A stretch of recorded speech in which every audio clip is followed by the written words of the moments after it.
늘 사연만 구독하다 제 이야기를 써보면 어떨까 싶어 글을 씁니다. 저는 경기도에 사는 30대 여자입니다. 저에겐 남들이 겪어보지 못한 아주 특별한 사연이 있어 이렇게 용기 내어 글을 쓰게 되었어요. 전 어려서 잘은 기억 안 나지만 부모님을 잃어버렸습니다. 제가 기억하는 것은 어느 역에서 부모님을 잃어버린 뒤 보육원에 도착했다는 것, 그리고 그곳에서 보육원 생활이 시작되었다는 것 이엔 어떻게 부모님을 잃어버렸는지조차 기억이 안 납니다. 그렇게 저의 인생이 달라지는 계기가 되었어요. 그리고 저는 아주 좋은 계기로 좋은 부모님을 만나 입양이 되었습니다. 절 입양해 주신 부모님은 친딸 그 이상으로 저를 키워주셨어요. 그렇게 새로운 부모님과 함께 살아가게 되었네요. 그게 아마 제가 초등학교 들어가기 전 같아요. 친부모님은 아니었지만 정말 사랑으로 키워주셨기 때문에 저에겐 친부모님이나 마찬가지였죠. 참 행복했습니다. 이제 우리 집에 가서 같이 살자. 이제부터 아줌마 아저씨가 우리 나리 엄마 아빠야. 알겠지? 앞으로 잘 살아보자. 그럼 저 이제 아줌마 딸하는 거예요? 그럼 거기 가면 불고기도 많고 잡채도 주고 먹고 싶은 거 실컷 먹을 수 있는 거예요? 아, 그럼. 우리 나리가 먹고 싶은 거면 이 아빠랑 엄마가 뭐든 다 해주지. 이것뿐만 아니라 사달라는 것도 다 사줄 거야, 이제. 우와, 신난다. 저 그럼 아줌마 아저씨 따를래요. 원장 선생님, 저 이제 이 아저씨 아줌마네 가서 사는 거래요. 날이 이제 다른 집 가서 살아도 선생님 잊으면 안 된다. 우리 착한 날이 가서 건강하고 행복한 일만 가득하렴. 절 입양해 주신 부모님은 동네 시장에서 조그만 순댓국집을 하셨어요. 그래도 털을 잘 잡은 덕분인지 동네에서는 인기도 있고 명성도 있는 순댓국집이었죠. 집이 엄청 부유하진 않았지만 부모님은 제가 하고 싶은 거는 뭐든 하게 해주셨네요. 그렇게 저는 사랑을 듬뿍 받고 자랐어요. 입양이 돼서 부모님의 권유로 이름도 바꾸게 되었고요. 학교에 다니면서 엄마 아빠에게 집중적으로 사랑을 받는 느낌이 이런 것이구나라고 몸소 느끼며 살았어요. 어느 날 어느 여자애들이 다 그렇듯 자연스레 피아노 학원을 가게 되는 날이 있었는데 그 길로 전 피아노에 매료되어 피아노를 전공하게 되었습니다. 넉넉하지 않은 형편에 예체능을 하는 게 쉬운 건 아니었지만 부모님은 하나밖에 없는 딸, 하고 싶은 게 있다면 집이라도 팔아서 해주시겠다고 했죠.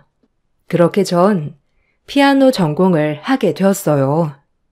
음악하는 친구들의 정석대로 집에서 멀리 떨어진 예중 예고를 지나 음대까지 진학하게 되었네요.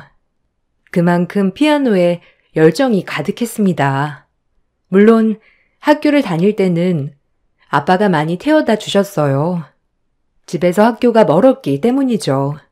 정말 친딸만큼 귀하게 자랐네요. 그 대학교에 들어가니 날고 긴다 하는 친구들 사이에서 경쟁하는 게 쉬운 게 아니었지만 한평생 시장에서 열심히 일하시며 저를 뒷바라지해 주신 부모님을 생각해 피나는 노력을 했습니다. 그렇게 대학교에서도 우수한 성적을 받았고 전 다음에 교환학생으로 독일로 유학을 떠났습니다. 독일에서 운명적인 사랑을 만났죠. 저와 같은 한국인이고 유학생이었어요. 외국에서 오래 유학을 한 친구여서 그런지 자유분방하고 솔직한 모습에 빠져버렸죠. 한국인을 여기서 만나니까 진짜 신기하다. 종종 보긴 했지만 거의 말이 통하지 않았거든.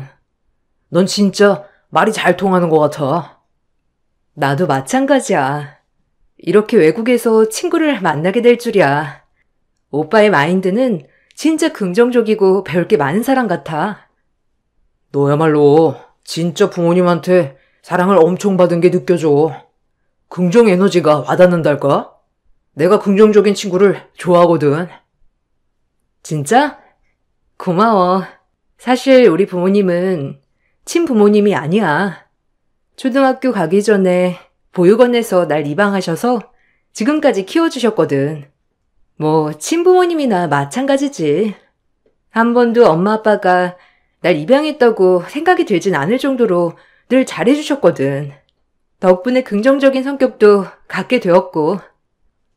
와, 진짜 놀라운데? 사실 나도 우리 엄마 아빠한테 입양되었거든. 나 이 사실 처음 말해봐. 어떻게 이런 우연이 다 있지? 아, 정말? 아, 진짜 그러네. 나도 한국 친구들한테는 한 번도 말한 적 없는 얘기야. 이게 통했나 봐. 오빠한테 술술 말하게 되네. 입양 시기도 비슷해. 나도 초등학교 가기 전에 입양되었어. 다행히 우리 부모님도 형이랑 차별 없이 키워주셨거든. 오히려 형이 더 구박을 많이 받을 때도 많았지. 그래서 부모님한테 늘 감사한 마음으로 살고 있어. 이렇게 키워주시고 공부시켜 주셨으니까. 그러게, 진짜 훌륭하시다. 나도 우리 엄마 아빠한테 효도해야 하는데 항상 고생시켜드린 것 같아서 마음이 좀 그러네. 그래도 부모님은 너 덕분에 엄청 많이 웃으실 거야. 너 하나로 인해 집 분위기도 달라졌을걸? 그러니까 앞으로 더 잘하면 되지. 신기하게도 남자친구는 저와 같은 입양아였습니다. 아무에게도 말하지 못하는 제 비밀을 공유할 수 있다는 기쁨 또한 컸네요. 남자친구도 부모님의 사랑을 듬뿍 받고 자랐다고 했어요. 저 또한 마찬가지였고요. 그렇게 저희는 사랑에 빠졌습니다. 너무 신기하다, 진짜. 나 진짜 부모님 사랑 엄청 받고 자랐거든. 오빠도 마찬가지라니까 너무 신기한 거 있지? 우린 운명인가 봐. 그러게. 정말 신기하다. 내가 여기 유학 온 것도, 네가 교환학생으로 오게 된 것도, 모든 것이 다 진짜 인연 같아. 저희는 서로에게 스며들었습니다. 저의 독일 생활은 행복했어요. 교환학생 기간이 끝나고 전 한국으로 돌아가야 했고, 저희는 미래를 약속했어요. 꼭 한국에서 다시 만나기로. 남자친구도 곧 졸업을 앞둔 시점이어서 더 가능한 일이었죠. 그리고 한국에 먼저 들어온 저는 이제 졸업을 하였어요. 여건이 되면 유학 생활을 더 하고 싶었지만 더 이상 부모님에게 부담을 드릴 수가 없기에 취업처를 알아봐야 했죠. 그러나 현실의 벽은 너무 높았어요. 늘 상위권 성적만을 유지하였지만 유학 생활 동안 교환학생이 전부인 저를 오라는 곳은 많이 없었죠. 전 그렇게 간간히 입시학생들 레슨을 봐주며 생활비를 충당했습니다. 그렇게 입시학생들을 봐주면서 가르치는 것에 대한 희열을 많이 느꼈네요. 제가 지도하는 학생들이 좋은 예고에 붙거나 대회에서 입상을 하는 것을 보며 피아니스트가 아닌 지도자의 꿈을 갖게 되었죠. 그러면서 자연스레 학원도 차리게 되었어요. 제 일을 열심히 하고 있을 때 남자친구가 졸업을 하고 귀국을 하게 되었고 자연스레 만남이 이어졌죠. 그리고 저희는 본격적으로 연애를 시작하게 되었습니다. 독일에 있을 때 남자친구도 멋있었지만 한국에서 회사원이 된 남자친구도 제 눈에 너무 멋있었네요. 저희는 서로에게 없어서 안 될 솔메이트 같은 존재였기에 바로 결혼을 약속하게 되었어요. 미룰 것도 없었죠. 독일에서도 그렇고 한국에서도 그렇고 너를 만난 건 내 인생의 최고의 선물 같아. 우리 결혼하자, 지혜야. 내가 잘해줄게. 너무 고마워. 프로포즈 해줘서. 나도 오빠한테 정말 잘할 거야. 오빠 이렇게 멋지게 키워주신 부모님께도. 그렇게 결혼을 약속하고 부모님을 만나 뵙게 되는 날이 되었습니다. 저희 부모님 먼저 뵙게 되었죠. 부모님은 예상대로 너무 좋아하셨어요. 우리 지혜가 결혼하고 싶은 사람을 데려오다니 너무 꿈만 같네. 원칠하고 아주 인상도 좋고 반가워요. 임서방이라고 부르면 되나? 아직 빠르나? 우리 지혜가 마냥 어린 줄 알았는데 이제 결혼할 때도 됐다니. 예, 아버님, 어머님, 말씀 편하게 하세요. 지혜가 훌륭하게 자란 게 부모님을 뵈니 이해가 가네요. 감사합니다, 아버님, 어머님. 어머, 어쩜 말도 이렇게 예쁘게 하다니. 아무쪼록 우리 지혜한테 잘해줘요. 우리는 그거 하나밖에 바랄 게 없어요. 네, 믿고 맡겨만 주세요. 지혜 눈에 눈물 내는 일 없을 겁니다. 아마 저희 부모님도 보시면 좋아하실 거고요. 걱정 마세요. 화기애애한 부모님과의 식사가 끝나고 예상대로 부모님은 남자친구를 정말 마음에 들어 하셨죠. 일이 술술 풀리는 것 같았어요. 저희 집에 인사를 드린 후 그 다음 주는 남자친구의 집에 인사를 드리러 가게 되었어요. 남자친구의 부모님을 뵙는 일은 처음이라 너무 떨렸죠. 하지만 멋지게 자란 남자친구를 보면서 걱정은 넣어두자라고 생각했네요. 그것이 저의 방심이었지만요. 너무 떨린다. 그래도 부모님이 나 싫어하시진 않으시겠지? 혹시나 해서 걱정되네. 아무래도 입양아인 것도 걸리고. 에이, 걱정할 것도 많다.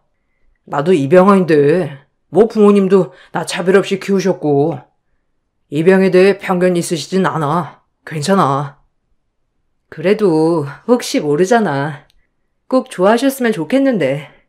혹시 어머님 뭐 특별히 좋아하시는 거 있어? 선물로 가져가면 좋을 것 같은데. 에이, 밥 한 번 먹는 건데 뭘 부담되게. 너무 긴장하지 말고 그냥 너 하던 대로 하면 아마 부모님 엄청 좋아하실 거야. 남자친구의 응원 덕분인지 긴장감은 조금 사라진 채 부모님을 뵙게 되었어요. 첫인상은 낯설지만 익숙한 느낌 가득이었답니다. 어머, 반가워요. 우리 채혁이한테 말 많이 들었어요. 어떤 아가씨인지 너무 궁금했는데 아니 이렇게 보게 되니 너무 좋네요. 안녕하세요. 반갑습니다. 김지혜라고 합니다. 저도 재혁 씨한테 아버님 어머님 얘기 많이 들었는데 인상이 참 좋으세요. 아이고, 그래요?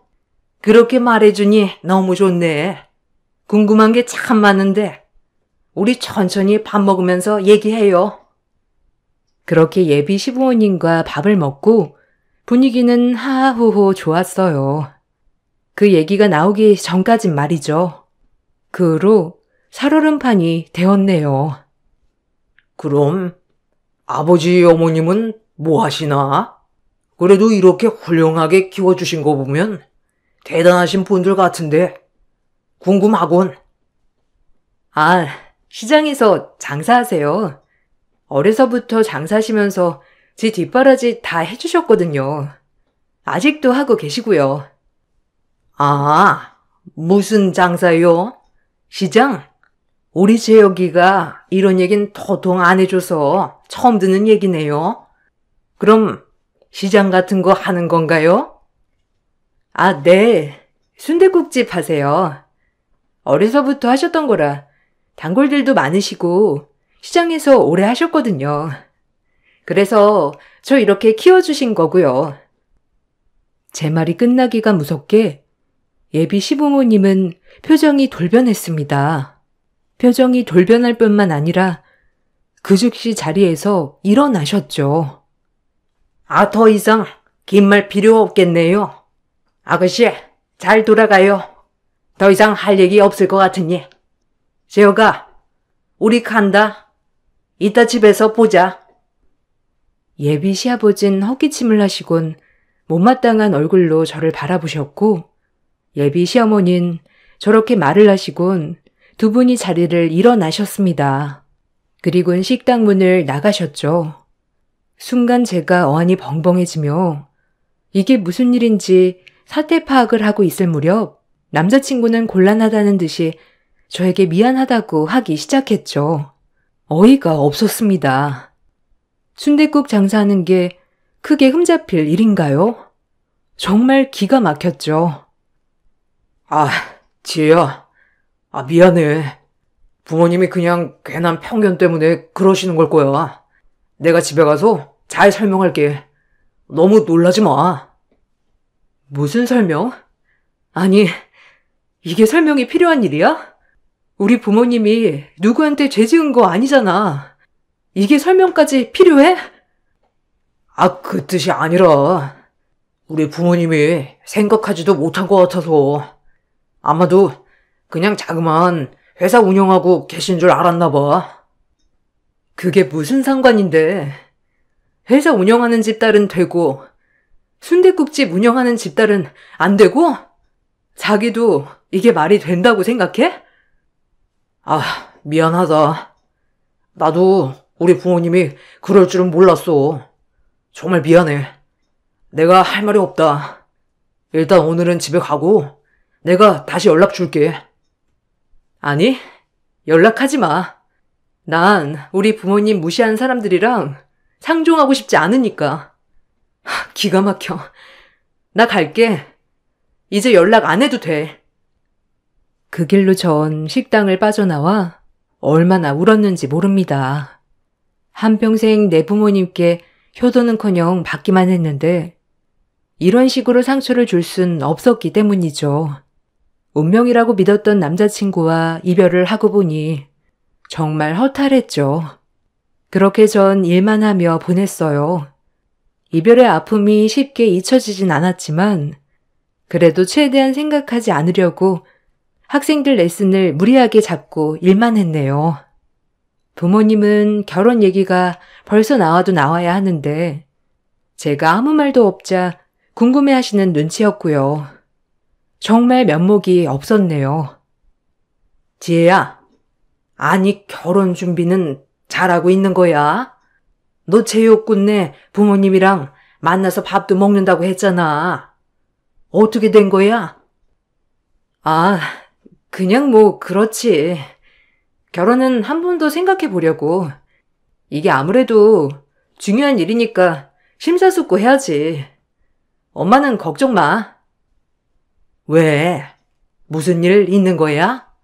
제육군이 너 속상하게 할 스타일은 아닌 것 같은데 혹시 거기 부모님이 좀 그래 하시니? 아니, 무슨 절대 아니지. 날 왜 마음에 안 들어 하시겠어. 엄마 아빠가 얼마나 날 곱게 키워줬는데 안 그래? 걱정 마요.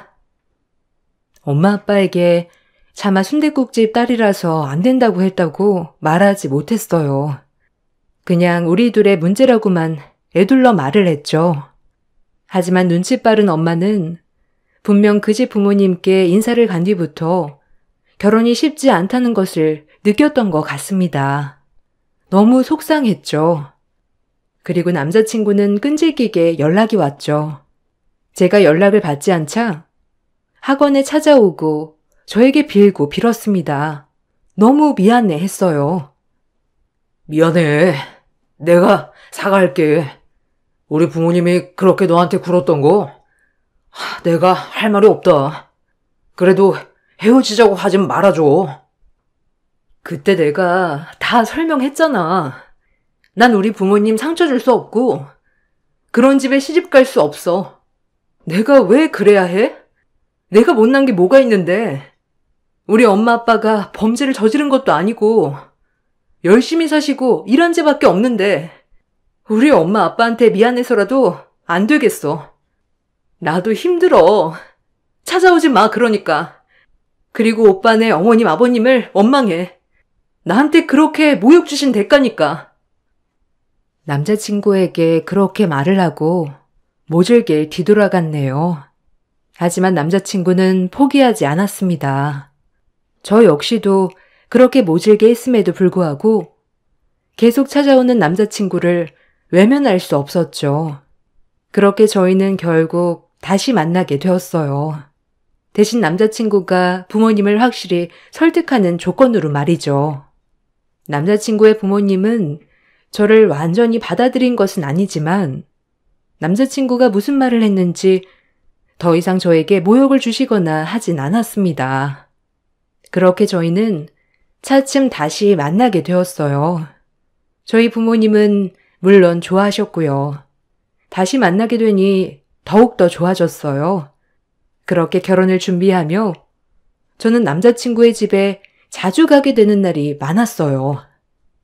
넌 아주 뻔질나게 이 집을 들락날락 하는구나. 재혁이 형 공무원 준비한다고 말한 것 같은데 시끄럽게 말이야. 어려서 배운 게 없어서 그런가? 아유, 마음에 안 들어 하여튼. 재혁이 아니었으면 말도 안 섞었다 아주. 격떨어져 정말. 에휴. 아, 죄송해요. 이제 밖에서 만나든지 할게요. 공부하시는지 깜빡했어요. 재혁 씨가 잠깐 집에서 보자고 해서. 너네 아빠 엄마 시장에서 장사하느라 너 그렇게 가르친 건 아니고? 아니면 보육원에서도 안 가르쳐줬니? 기본 매너. 늘 저런 식으로 볼멘 소리를 하셨지만 그냥 참고 넘겼어요. 남자친구와 만나면 만날수록 더 이상 헤어지지 못할 것 같았거든요.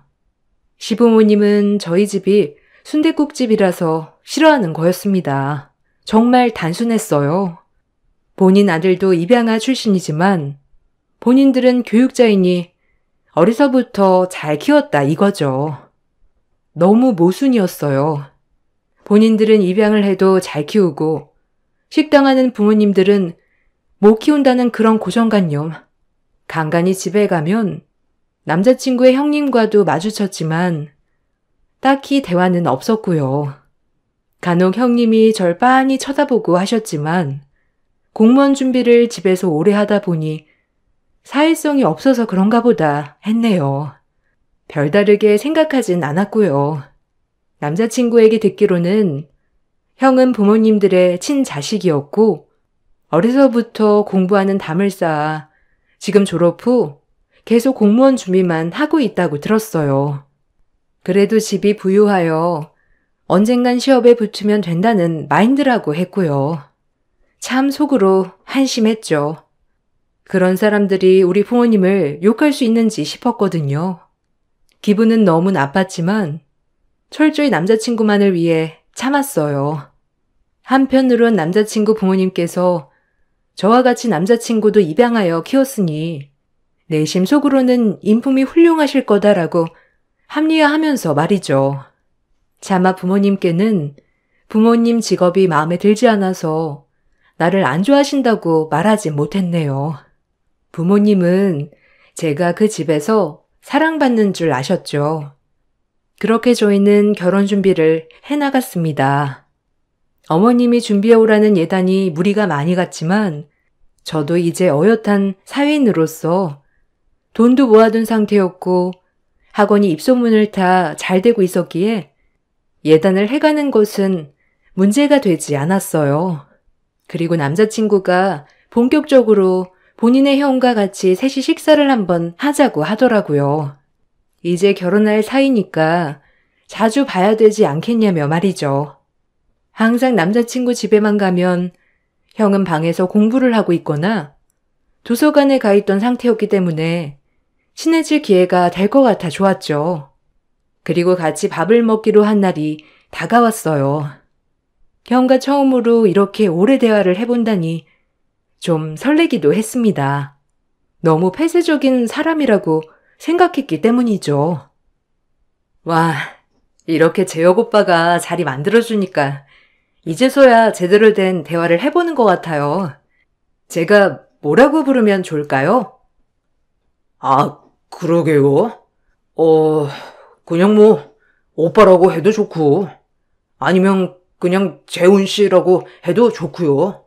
부르고 싶은 대로 부르세요. 아, 그래. 그냥 뭐 아직 결혼한 것도 아니니까 오빠라고 해도 되겠다. 나한테도 오빠라고 하니까. 어때, 지혜야? 괜찮지? 괜찮지, 그럼. 네, 그럼 그냥 편하게 오빠라고 할게요. 그래도 재혁 오빠랑 되게 우애가 좋아 보이셔서 너무 보기 좋아요. 아, 네, 뭐. 재혁이가 저희 집에 온 후로 집이 정말 달라졌거든요. 그전엔 좀 우울하고, 뭐랄까, 하여튼 그랬었어요. 재혁이가 은인이죠.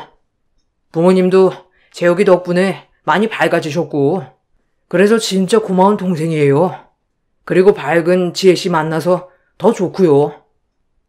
의외로 남자친구의 형은 말도 잘하고 재밌는 사람이었어요. 항상 방 안에서 공부만 하는 모습을 보다가 이렇게 말도 잘하고 하는 모습을 보니 내가 그동안 생각했던 게 다 틀렸다고 생각도 들었네요. 그리고 저와 똑같은 왼손잡이라 더 신기했어요. 왼손잡이세요? 저도 왼손잡인데 어렸을 땐 고치려고 해도 잘 안 되더라고요. 그래서 그냥 이젠 편하게 왼손으로 잡아요. 아, 저던데. 신기하네요. 아, 지혜씨도 재혁이랑 마찬가지로 입양하라고 들은 것 같은데. 이런 얘기 괜찮은가요? 아, 그럼요. 특별히 숨길 것도 아니고 정말 부모님이 잘해주셔서 오히려 긍정적으로 잘 자랄 수 있었던 것 같아요. 아, 그럼 혹시 친부모님은 아예 기억이 안 나는 건가요? 혹시 어떻게 입양이 되는지 그런 과정 있나요? 에이, 형. 아이, 무슨 그런 일을 꼬치꼬치 묻고 그래. 아무리 동생이 입양하라고 하지만 너무 편하게 물어보는 거 아니야?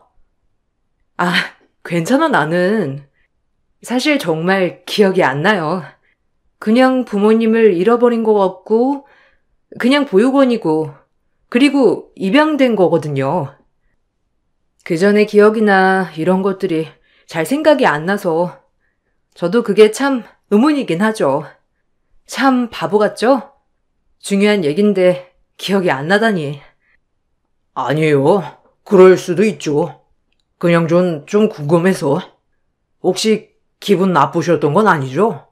별 뜻은 없으니까 오해하지 마시고요. 그렇게 남자친구의 형과 함께 밥을 먹고 자리를 마치고 나오는데 뭔가 살짝 묘한 느낌은 났지만 대수롭지 않게 여겼어요.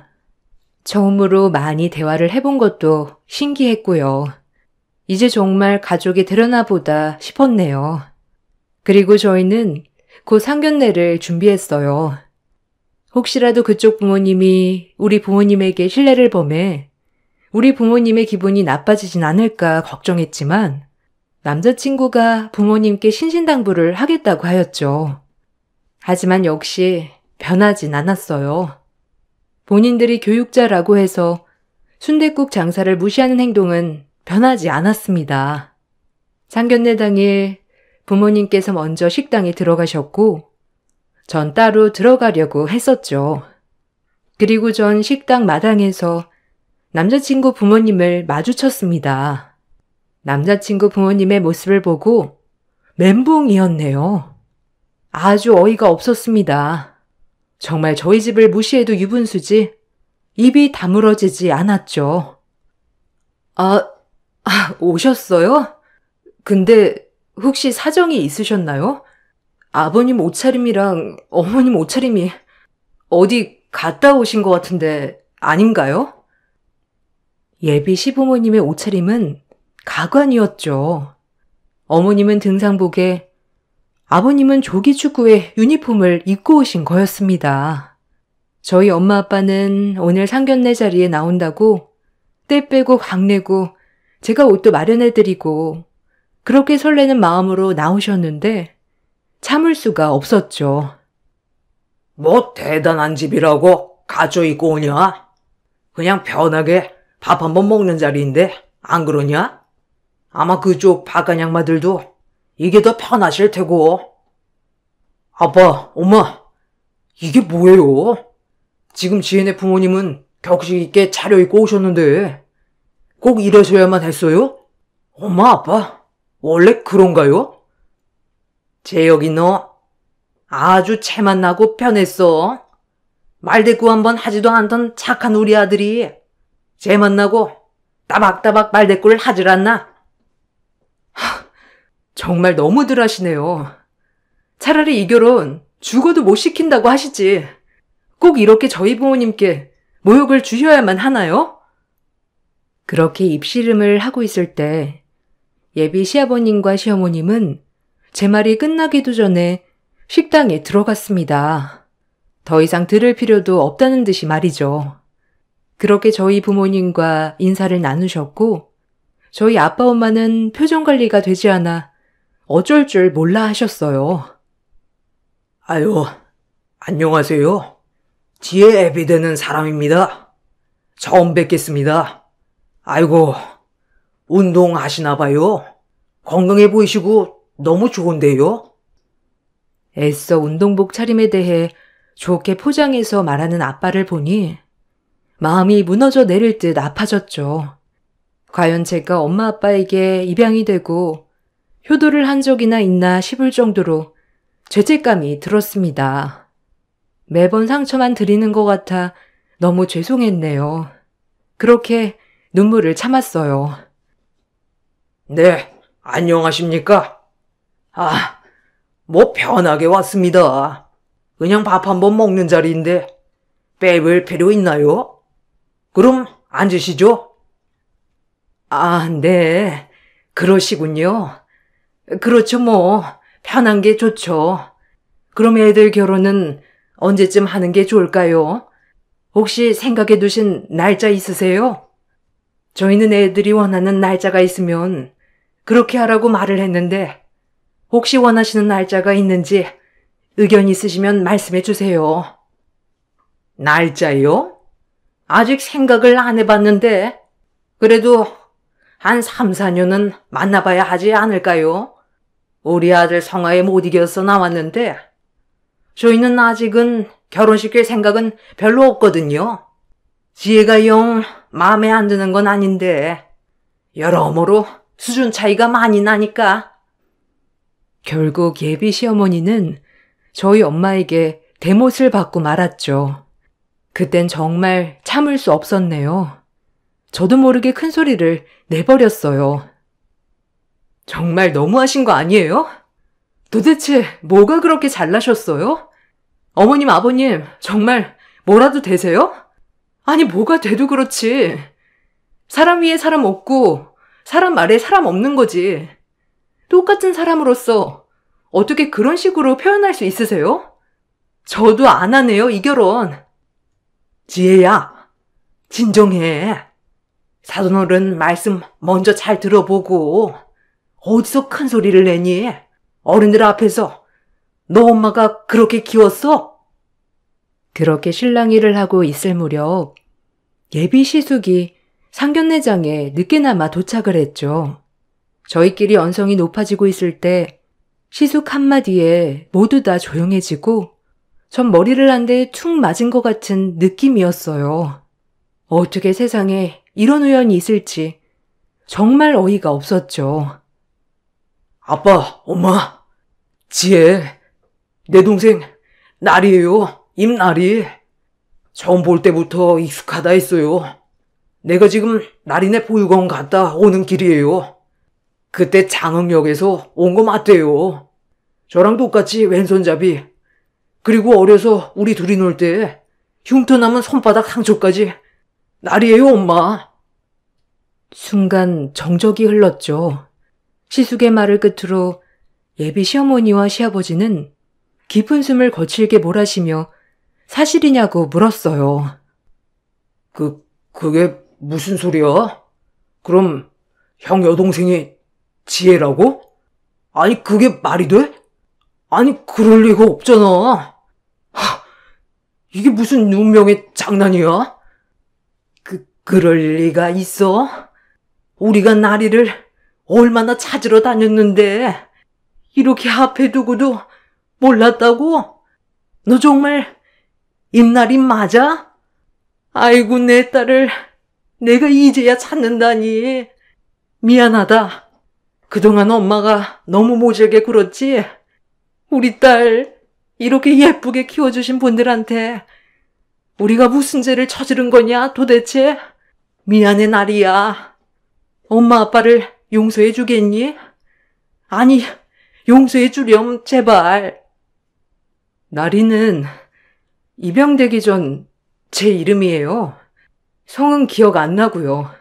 엄마 아빠한테 입양되면서 이름은 개명했어요. 근데 이게 다 무슨 소리예요? 그리고 엄마 아빠라뇨. 저희 부모님은 여기 있는 두 분이세요.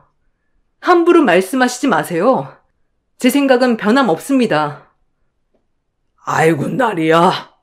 우리 나리, 내 딸, 내가 이제서야 자는구나. 여한이 없어. 아유, 심장이. 예비 시아버지는 그 말만을 남기고 쓰러지셨고, 놀란 시어머니 또한 시아버지를 부축하다 같이 쓰러지고 말았어요. 그리고 병원에 바로 실려갔지만 두 분은 어이없게도 돌아가셨습니다. 갑작스런 심장마비였죠. 전부터 미주신경성 실신이라는 병을 앓고 계신 남친 부모님은 큰 충격을 받아 심장혈관이 확장되어 뇌까지 가는 혈류량이 감소하다가 막혔다고 했습니다. 정말 할 말을 잃었죠. 쉽게 돌아가시는 병은 아니지만 두 분 다 심근경색이 있으셨기 때문에 합병증으로 돌아가신 거라고 하더라고요. 허망했죠. 그렇게 찾고 찾은 딸, 눈앞에서 알아보지도 못하고 대못을 박았다니. 너무 놀랬지만 저희 부모님이 먼저였기에 부모님을 먼저 챙겼습니다. 시숙에게 듣기론 예비 시어머니와 시아버지는 저의 친아빠, 친엄마가 맞더군요. 시숙과 유전자 검사를 했을 때 99% 일치했고요. 정말 기가 막힐 노릇이었습니다. 친딸을 눈앞에 두고도 못 알아보며 인신공격을 한 사람들이 나의 친부모라니 믿고 싶지도 않았어요. 저희 부모님 또한 충격을 세게 받으셨고요. 시숙은 저에게 아빠, 엄마가 저를 엄청 찾으시고 저를 잃어버린 뒤 집안은 웃음이 끊겼다고 하더군요.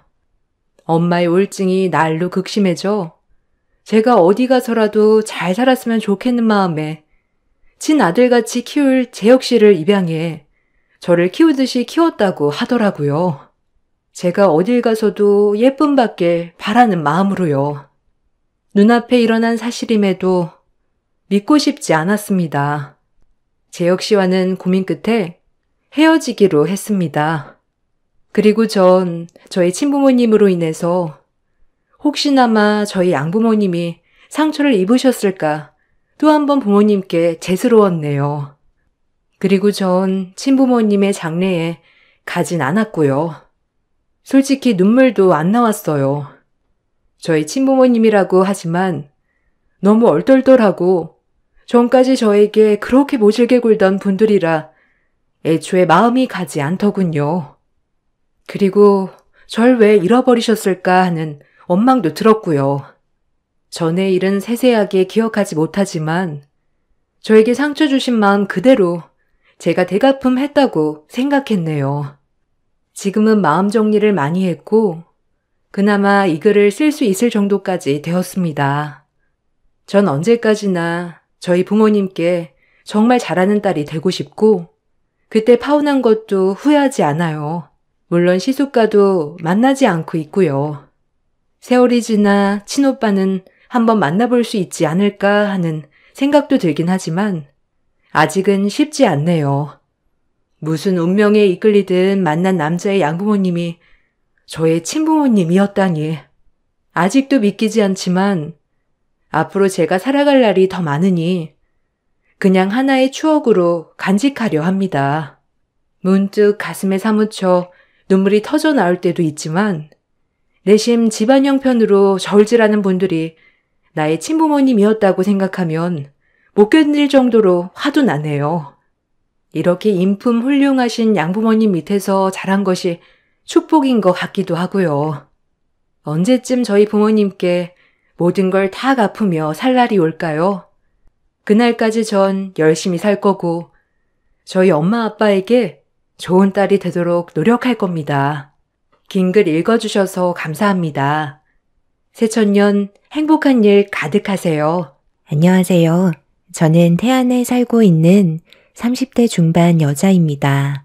남편과 결혼을 하고 꿈만 같은 결혼 생활들이 펼쳐질 거라 생각했었는데 여러 가지 어려운 상황들이 저를 너무 힘들게 만들었어요. 많은 걸 바란 것도 아니고 소소한 행복들에 감사할 뿐이었는데 전혀 예상하지 못한 일을 겪게 돼서 지금 현재 너무 놀란 상태입니다. 현재 결혼 5년 차에 2살 된 아들 하나를 키우고 있는데요. 지금으로부터 한 5개월 전쯤에 시모가 저희 집에 방문을 하셨어요. 그때 당시 엄마도 함께 있었는데 시댁과 저희 집은 걸어서 10분 정도로 상당히 가까운 거리라 시모가 항상 예고 없이 찾아오실 때가 많았었죠. 그날 역시도 시모는 저에게 전화 한 통 하지 않고 현관문 비밀번호를 누른 뒤 집에 들어오셨어요. 예전에 이런 문제 때문에 현관 비밀번호를 한번 바꿔 썼다가 집안이 난리가 난 적이 있었거든요. 그래서 다시 원래대로 되돌려 놓게 되었었죠. 시모의 성격은 여성스럽기보단 남성적인 부면이 많다고 해야 할까요? 상당히 거치시고 말을 하실 때도 상대방의 기분이 어떨지는 전혀 생각하지 않습니다. 그래서 최대한 마찰을 줄이기 위해 묵묵히 들어드리는 편이고 시모의 심기를 건들게 하지 않으려고 최대한 눈치껏 행동을 하게 되었어요. 그런데 시모가 연락도 없이 저희 집에 들어오셨을 때 저는 엄마와 함께 밥을 먹고 있었어요. 아이가 겨우 잠이 들어서 잠시 숨을 돌릴 수 있는 아주 소중한 시간이었습니다. 최대한 휴식을 취해야 하는 그 시간에 시모의 현관 비밀번호를 누르는 소리에 잠기가 밝았던 아이는 자다가 놀랐는지 잠에서 깨어나게 되었고 엄마가 방 안으로 들어가 울고 있는 아이를 진정시켜주고 계셨죠. 애를 네가 봐야지. 왜 사돈이 방 안으로 들어가시는 거야? 너는 지금 이 와중에 밥이 목구멍으로 넘어가니? 어머님, 그게 아니라요. 저희 엄마가 먼저 식사를 끝내셔서 저도 최대한 빨리 먹고 돌봐주려고 한 거예요. 사돈이 계속 이런 식으로 도와주시니까 얘가 당연하게 생각하는 거라고요. 요즘 들어 너무 자주 찾아오시는 것 같네요. 엄마가 딸 얼굴 좀 보고 싶어서 오는 것뿐인데 뭐가 잘못됐나요? 그러는 사돈은 왜 연락도 없이 찾아오신 거예요? 저야 당연히 집이 바로 앞이니까 왔다 갔다 하는 거지만 사돈은 며느리 집에서 버스 타고 2시간은 와야 하는 거리잖아요? 그러니 당연히 비교할 수가 없죠. 예, 일단 상을 차렸으니 나도 좀 먹게 밥 좀 퍼와라. 그나저나 사돈께서는 언제까지 며느리 집에 있을 생각이세요? 웬만하면 해 떨어지기 전에 댁에 들어가셔야 하지 않겠어요? 며느리와 단둘이 할 얘기가 있거든요. 그건 제가 알아서 할 테니 신경 안 쓰셨으면 좋겠네요. 그리고 할 얘기가 있으시면 그냥 하세요. 무슨 비밀 얘기를 하시려고 저를 꼭 내보내려 하시나요? 괜히 제 딸에게 안 좋은 말씀 하실까봐 오늘은 아예 여기서 자고 가야겠네요. 엄마와 시모는 서로 안 좋은 시선을 주고받으며 가라앉은 분위기를 조성하고 계셨어요. 저는 밥을 먹다 체할 것 같아 시모에게 밥을 퍼드린 다음 엄마의 품에 안겨있던 아이를 제가 받아 들었습니다. 엄마는 집에 들어가 봐야겠다면서 시모와 얼굴을 붉히는 게 싫으셨는지 자리를 피하려 하셨어요. 그렇게 짐을 챙기신 뒤 현관문으로 나서시려는데 엄마가 현금을 가지고 온다는 걸 깜빡하셔서 집에 쌀이 뚝 떨어져 아빠가 오시기 전에 저녁을 차려야 하는데 집에 들렀다 나오는 시간이 안 될 것 같다며 저에게 돈 좀 빌려달라고 부탁을 하셨어요. 그래서 엄마한테 용돈을 드린 지도 꽤 오래된 것 같아 이왕 드리는 거 용돈으로 챙겨 드리려 했는데 지갑을 열었을 때 제 눈에 들어온 건 10,000원짜리 3장 뿐이었어요. 어쩔 수 없이 엄마에게 죄송하다며 30,000원밖에 없다며 건네드렸습니다. 그렇게 엄마는 저에게 고마워하시며 집으로 돌아가셨는데 시모가 저를 빤히 쳐다보시더라고요. 무슨 생각을 하시고 계시는지 알아차리지 못했던 저는 어색한 미소로 시모를 바라봤어요. 너 지금 뭐 하는 짓이니? 시애미가 옆에서 떡하니 보고 있는데 쌀값 3만원이 웬 말이야? 제정신인 거니? 그게요. 지갑에 현금이 있는 줄 알았는데 3만원밖에 없어서 저도 당황했어요. 용돈도 챙겨드리지 못해서 죄송할 뿐이네요. 뭐라는 거니? 내 말은 왜 사부인한테 3만원을 줬냐는 거야? 너는 출가 외인 아니야? 네가 지금 사부인한테 건네준 그 3만원 누구 돈이야? 네가 직접 일해서 벌은 돈도 아니고 내 아들이 힘들게 회사 생활하며 상사 눈치 보면서 한 달에 얼마 되지도 않는 월급 받은 돈 아니니? 그런데 지금 내 아들의 돈을 한마디 상의도 없이 당연하다는 듯 꺼내주는 게 맞는 거야? 어머님이 말씀하신 대로 제가 저희 엄마한테 건네드린 3만원이 남편이 힘들게 벌어온 돈은 맞는데요. 그렇다고 제가 크게 잘못했다고 생각되지 않아요. 저도 그만큼 남편에게 최선을 다해 내조하고 있고 이 정도는 충분히 이해해 줄 수 있을 거라 생각하는데요. 어머님께서 제가 3만원 드린 게 정말 불편하게 생각하신다면 남편이랑 맞벌이 할 때 모아두었던 돈에서 3만원 채워 놓을게요. 그런데 저도 남편이 잠깐 일을 쉴 수밖에 없는 상황이 있었을 때 제가 벌어오는 돈으로 생활했었고 그 돈으로 어머님, 아버님 용돈까지 전부 다 챙겨드렸었어요. 그래서 저도 이 정도의 금액은 당연히 저희 엄마한테 드려도 괜찮다고 생각했는데요. 용돈도 아니고 당장 현금이 없으셔서 쌀을 사지 못하신다는 건데 이 정도는 이해해 주셔야 하는 거 아닌가요? 저희 엄마한테 용돈을 챙겨드린 돈보다 제가 일했을 때 어머님께 챙겨드린 제 월급의 일부분이 훨씬 더 많았어요. 어머님께서 이런 사소한 일로 저에게 스트레스를 계속 주시면 앞으로 살아가는데 너무 힘들 것 같아요. 저희 엄마한테 쌀값으로 3만원을 내어드렸다는 이유 하나만으로 시모가 화를 내는 거에 이해를 하지 못했던 저는 너무 서러운 마음에 시모에게 불만을 털어놓고 말았어요. 시모는 제가 반박을 하자 기분이 상하셨는지 얼굴이 붉어지셨습니다. 갑자기 말수가 적어지신 시모의 눈치를 조심스럽게 살피고 있는데 시모가 저에게 가까이 오라는 손짓을 하시더라고요. 그래서 안고 있던 아이를 방에 눕힌 뒤 시모에게 다가간 순간 전혀 예상하지 못한 일이 발생되고 말았습니다. 시모가 드시고 계셨던 우럭젓국이 너무 짜서 맛이 없다며 이런 것도 음식이라고 내어준 거냐면서 국그릇을 드시더니 제 몸쪽으로 젓국을 부어 버리셨어요. 너무 황당하고 어이가 없어서 뭐 하시는 거냐고 저도 모르게 소리를 지르고 말았습니다. 어머님, 지금 제정신이세요? 입맛에 안 맞으시면 그냥 안 드시면 되는 거잖아요. 그렇다고 저한테 국을 부어버리면 어떡해요? 너 지금 내 아들이랑 결혼한 지 얼마나 됐니? 5년 차 아니야?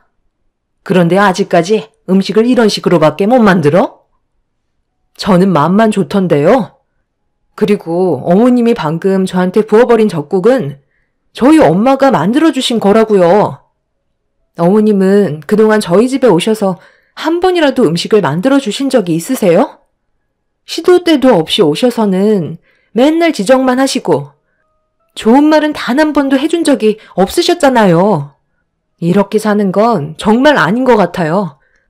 저번에는 어머님이 하도 난리를 치셔서 어쩔 수 없이 현관문 비밀번호 다시 제자리로 돌려놓았지만 이번에는 바뀐 비밀번호 절대 알려드리지 않을 거예요. 그리고 지금 당장 저희 집에서 나가주세요. 도대체 무슨 할 말이 하고 싶으셔서 오신 거예요? 딱히 하고 싶은 말도 없으셨죠? 그냥 트집 잡으시려고 들어오신 거 아닌가요? 당분간 어머님한테 연락드리지 않을 테니 어머님도 오지 마세요. 시모는 제가 얼굴을 붉히면서 화를 내기 시작하자 어이가 없다는 듯 쳐다보고 계셨습니다. 남편과 결혼을 한 뒤로 시모는 하나부터 열까지 전부 트집만 잡으셨어요. 그렇다고 좋은 말을 해주신 적도 단 한 번도 없었어요. 그런 사소한 것들이 계속해서 쌓이다가 엄마가 힘들게 만들어주신 우럭젓국을 입에 맞지 않는다는 이유 하나만으로 그 자리에서 저한테 부어버리셨다는 건 너무 큰 충격과 실망으로 다가오게 되었죠. 그렇게 시모와 저는 서로 얼굴을 붉힌 채 노려보고 있었는데 아이의 울음소리로 상황은 마무리가 되었고 시모는 더 이상 아무 말 없이 집 밖으로 나가셨어요. 도대체 저희 집에 왜 오신 건지 이유도 알지 못한 채 엄마와 저는 상처만 받게 되었네요. 그날 퇴근한 남편에게 좀 전에 있었던 일들에 대해 불만을 털어놓으면서 속에 있던 말들을 꺼내놓았고 남편도 제 말을 듣곤 많이 당황했는지 굳어진 얼굴을 하며 심각하게 받아들이고 있었어요. 그런데 문제는 여기서 끝난 게 아니었죠. 이런 안 좋은 일이 있게 되면 보통 서로 조심을 해야 되잖아요. 하지만 시모는 전혀 예상 밖의 행동을 보이셨어요. 시모가 저희 부부를 시댁으로 불렀는데 저는 가고 싶지 않아 한참을 고민하다가 그래도 가족이라는 게 서로 안 좋을 때도 있으면 분명 좋은 날도 찾아올 거라 믿고 어쩔 수 없이 시댁으로 향하게 되었습니다. 남편도 또다시 문제가 되는 일들이 발생이 됐을 땐 그냥 넘어가지 않겠다며 제가 느끼는 부담감을 조금은 덜어주고 있었어요. 그렇게 시모와 또다시 얼굴을 마주하게 되었지만 예전보다 더 안 좋은 상황인지라 어색한 분위기는 좀처럼 풀리지 않고 있었죠. 시부모님께서 저희 부부를 부르신 이유는 남편과 제가 다름 아닌 뱃일을 잠시 도와주길 원하고 계셨어요. 며칠만 일손 좀 거들어주면 된다는 말에 좀 당황스러웠었죠. 시모는 부탁이 아닌 명령을 하셨습니다. 가족 일이면 당연히 도와야 하는 거니 너무 심각하게 생각하지 말고 받아들여라. 아들, 너는 회사에 다니기 전부터 너희 아빠 옆에서 줄곧 해왔던 일이라 그게 어려운 건 없지? 이번에 우리 배에서 일하는 외국인 근로자 형제 3명이 있잖아. 걔들이 글쎄 부모가 세상을 떠났나 보더라고. 그래서 어쩔 수 없이 장례식을 다녀와야 하니 빈자리를 메꿔야 하는데 며칠간 일당직을 구할 수도 없는 게 초보가 할 수 있는 일은 아니잖아. 그래서 너희들한테 부탁을 하는 거니 토달지 말고 그냥 받아들이고 내일 모레부터 일을 시작해야 하니까 전날 저녁에 준비하고 오도록 해라. 애는 내가 봐줄 테니까 걱정하지 말고. 왜 애를 엄마가 봐줘요? 이 사람은 배에 올라타 본 적도 없다고요. 쉬운 일도 아니고 위험한 일인데 자칫하다가 사고라도 나면 어쩌려고요. 그렇게는 절대 안 돼요. 애는 이 사람이 보고 엄마랑 제가 뱃일을 하는 게 맞는 거라고요. 내가 지금 이 나이에 뱃일을 해야 되겠니? 그래도 어느 정도 힘이 좋은 며느리가 하는 게 좋지. 힘든 일은 하지 말고 며느리가 할 수 있는 일거리를 시키면 되는 거잖아. 너는 엄마를 그렇게까지 일을 시키고 싶은 거야? 예전에는 아주 엄마 껌딱지처럼 쫓아다니더니만 둘이 결혼했다고 이제 엄마는 안중에도 없는 거지? 며느리 너는 어떻게 생각하니? 애를 네가 봤으면 좋겠니? 일손이 하나라도 부족하니까 차라리 사부인께 도와달라고 얘기를 좀 하던가. 내 생각은 그게 좋을 것 같은데. 뭐 좋은 일이라고 이런 일을 사돈댁에 알려? 며칠간 뱃일 하러 떠난다고 하면 사돈이 좋다고 보내줄 것 같아? 눈이 뒤집혀서는 절대 안 된다고 난리를 칠 게 뻔하다고. 시애미가 요즘 몸이 많이 힘드니까 네가 내 아들 따라가서 뱃일 좀 하거라. 너도 우리 집안 식구면 이런 것도 배워야 하지 않겠어? 앞으로 이런 일이 한두 번 생기는 것도 아닐 텐데 미리 배워둔다 생각하면 좋잖니. 혹시 알아? 뱃일이 체질에 맞아서 뱃사람이 될 수도 있는 거라고.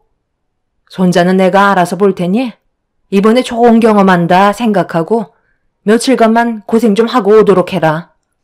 아들, 너도 회사의 사정을 얘기하고 미리 계획해서 준비하고. 시모의 강압으로 저희는 어쩔 수 없이 시부의 뱃일을 도와드려야만 했어요. 저는 관광배만 타봤지 시부가 일하시는 배에는 단 한 번도 올라탄 적이 없었습니다. 여러 가지 고기들을 잡는 건 알고 있었지만 제가 직접 배 위로 올라가 일을 하게 될 거라곤 전혀 상상하지 못했었어요. 결국 저희 부부는 시부의 일손을 돕기 위해 배 위로 올라타게 되었고 남편은 제가 걱정이 되었는지 아무것도 시키지 않았습니다. 그런데 좁은 배 위에서 남편과 시부가 힘들게 일을 하고 있는데 제가 그냥 보고만 있는 것도 그래서 할 수 있는 건 최대한 도와주려고 노력을 했어요. 정말 다행이었던 건 미리 멀미약도 먹어서 심하게 속이 울렁거리지는 않았습니다. 임신을 했을 때 입덧보다 덜했기 때문에 참을만 했었는데 문제는 바닥이 너무 미끄러웠어요. 처음에는 잘 몰랐는데 물고기를 끌어올리면서 끈적거리는 무언가가 걸어다니는 걸 어렵게 만들었습니다. 거기에다가 점점 높아지는 파도는 저를 더욱더 불안하게 만들기 시작했어요. 그렇게 첫날의 뱃일이 힘들게 끝이 나고 완전 녹초가 되어버린 상태로 집에 들어와 곧바로 쓰러지고 말았네요.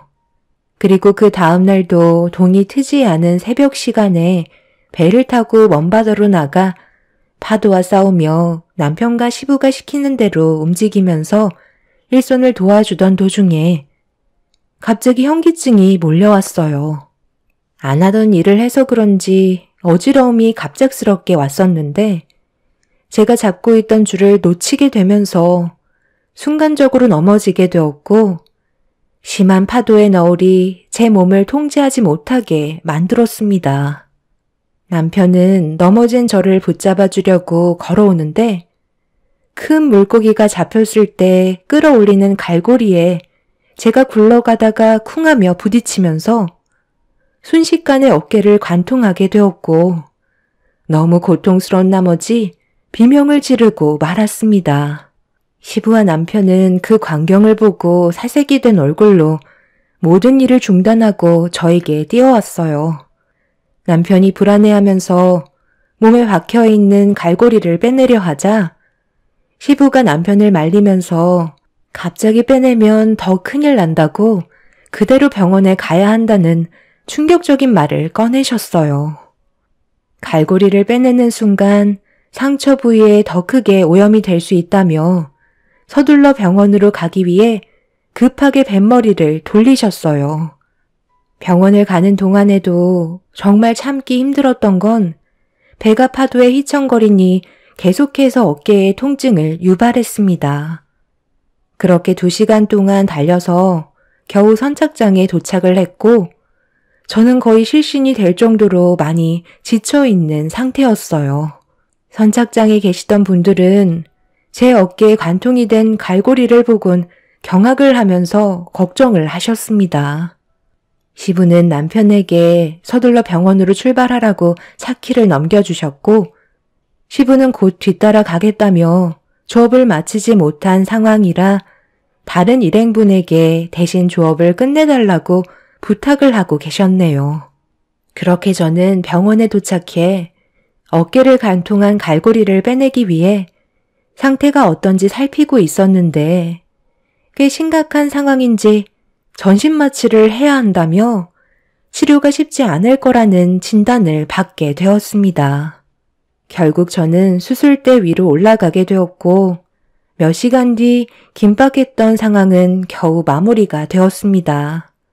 다행히 수술이 잘 끝났다는 진단을 받게 되면서 어느 정도 안심은 할 수 있었지만 몇 달간 한쪽 어깨는 절대 사용하지 말라는 의사의 말을 듣게 되었어요.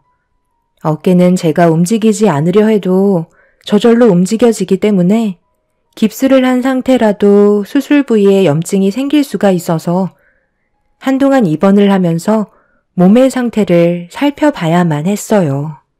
그리고 시부는 저에게 미안하다면서 고개를 들지 못하셨네요. 하지만 제 아이를 들쳐매고 병실로 들어오신 시모는 저를 보며 한심하다는 듯 표정을 보이시며 가까이 다가오더니 한마디 하셨어요. 어쩜 너는 초심성이 그렇게 없니? 베이에서 시키는 대로 하면 되는 건데 다칠 게 뭐가 있다고 지금 이 사단을 만든 거야? 하여간 어디 하나 마음에 드는 구석이 하나도 없어. 괜히 쓸데없는 말 너희 사돈분들 귀에 들어가면 좋을 거 하나 없으니까 당분간 사부인은 집에 출입하지 못하게 네가 얘기 좀 잘 해놔라. 자식이 다쳤는데 어느 부모가 좋아하겠어? 그런데 며칠 지나면 멀쩡해질 것 같구먼. 그렇게 크게 다친 것 같지는 않은데 이 정도가 다행이라고 생각해. 만약 그 갈고리가 어깨가 아닌 머리 쪽을 향했어 봐라. 아유, 생각만 해도 끔찍하다. 그런데 얘는 누굴 닮아서 말을 왜 이렇게 안 듣는 거야?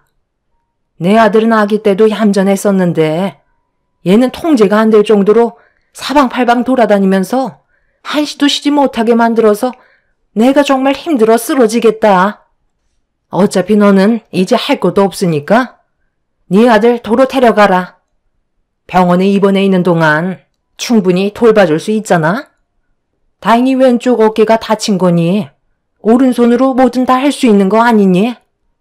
나는 오늘 급한 모임이 있어서 먼저 가마. 엄마, 지금 어딜 가신다고요? 엄마 때문에 일이 이렇게까지 되어버렸는데 환자한테 이까지 맡긴다는 게 말이 된다고 생각해요? 지금 당장 그 모임 취소하세요. 그리고 엄마가 이 사람한테 강압적으로 일을 시킨 거니 그만큼 엄마도 책임을 지셔야죠. 이 사람의 어깨가 정상적으로 될 때까지 제 아들 돌봐주시고 매일 오셔서 간호까지 책임져 주세요. 아들, 방금 나한테 뭐라고 그랬니? 내가 잘못 들은 거지? 이게 왜 내 책임이야? 본인이 선택해서 배에 오른 건데 그리고 내가 왜 며느리 수발을 들어줘야 하는 거지? 내 몸 하나 간수하기도 힘든데 손자까지 봐줬으면 감사한 줄 알라고. 그러니까 내가 뭐라고 그랬어? 그냥 당신 보고 도와달라고 했잖아. 괜히 하기 싫어서 며느리한테 떠넘겼다가 이게 뭔 일이야? 앞으로 사돈댁 얼굴 어떻게 보냐고. 나중에 이 일을 알기라도 해봐. 그땐 사돈분들이 가만히 있겠어? 언제까지 이 일을 숨길 수 있을 것 같은데? 차라리 하루빨리 알려드리고 고개 숙여 죄송하다고 사과드리는 게 더 큰 일을 막을 수 있는 거야. 계속 숨겨봤자 우리 마음만 불편한 거라고. 나는 지금 이대로 사돈분들 얼굴 절대 볼 수 없을 것 같다. 그럼 이참에 잘 됐네. 내가 사부인이랑 성격이 잘 맞지가 않아서 얼굴만 보면 싫은 소리가 나오는데 이참에 며느리가 인연 끊으면 되는 거지. 어차피 출가외인 아니야? 너는 이제 우리 집안 식구잖아. 그리고 얘도 생각이 있으면 사돈분들께 이 사실을 말하지 않겠지. 그럼 집안 싸움밖에 더 나겠어? 일단 오늘은 내가 중요한 볼 일이 있어서 그러니 아들 네가 애를 좀 봐야겠다. 하여간 우리 집안에 시집 온 순간부터 조용할 날이 없다니까. 나는 먼저 일어나 보도록 하마. 시모는 조금도 저에게 미안한 마음을 가지지 않았어요. 오히려 더 큰 목소리로 저를 다그치셨죠. 다친 것도 서러운데 시모에게 상처되는 말을 듣게 되니 저도 모르게 서러워서 눈물이 쏟아지고 말았습니다. 시부와 남편은 시모의 행동에 많이 당황한 듯 뒤따라가더니 더욱더 심각한 대화를 주고받고 있었어요. 그날 남편과 결혼 이후 시모에게 제일 큰 실망을 하게 된 저는 병원에서 퇴원을 하게 되면 시모와 완전히 인연을 끊어낼 생각을 가지게 되었고, 그렇게 남편과 시부의 도움으로 저는 지속적으로 치료를 받을 수 있었네요.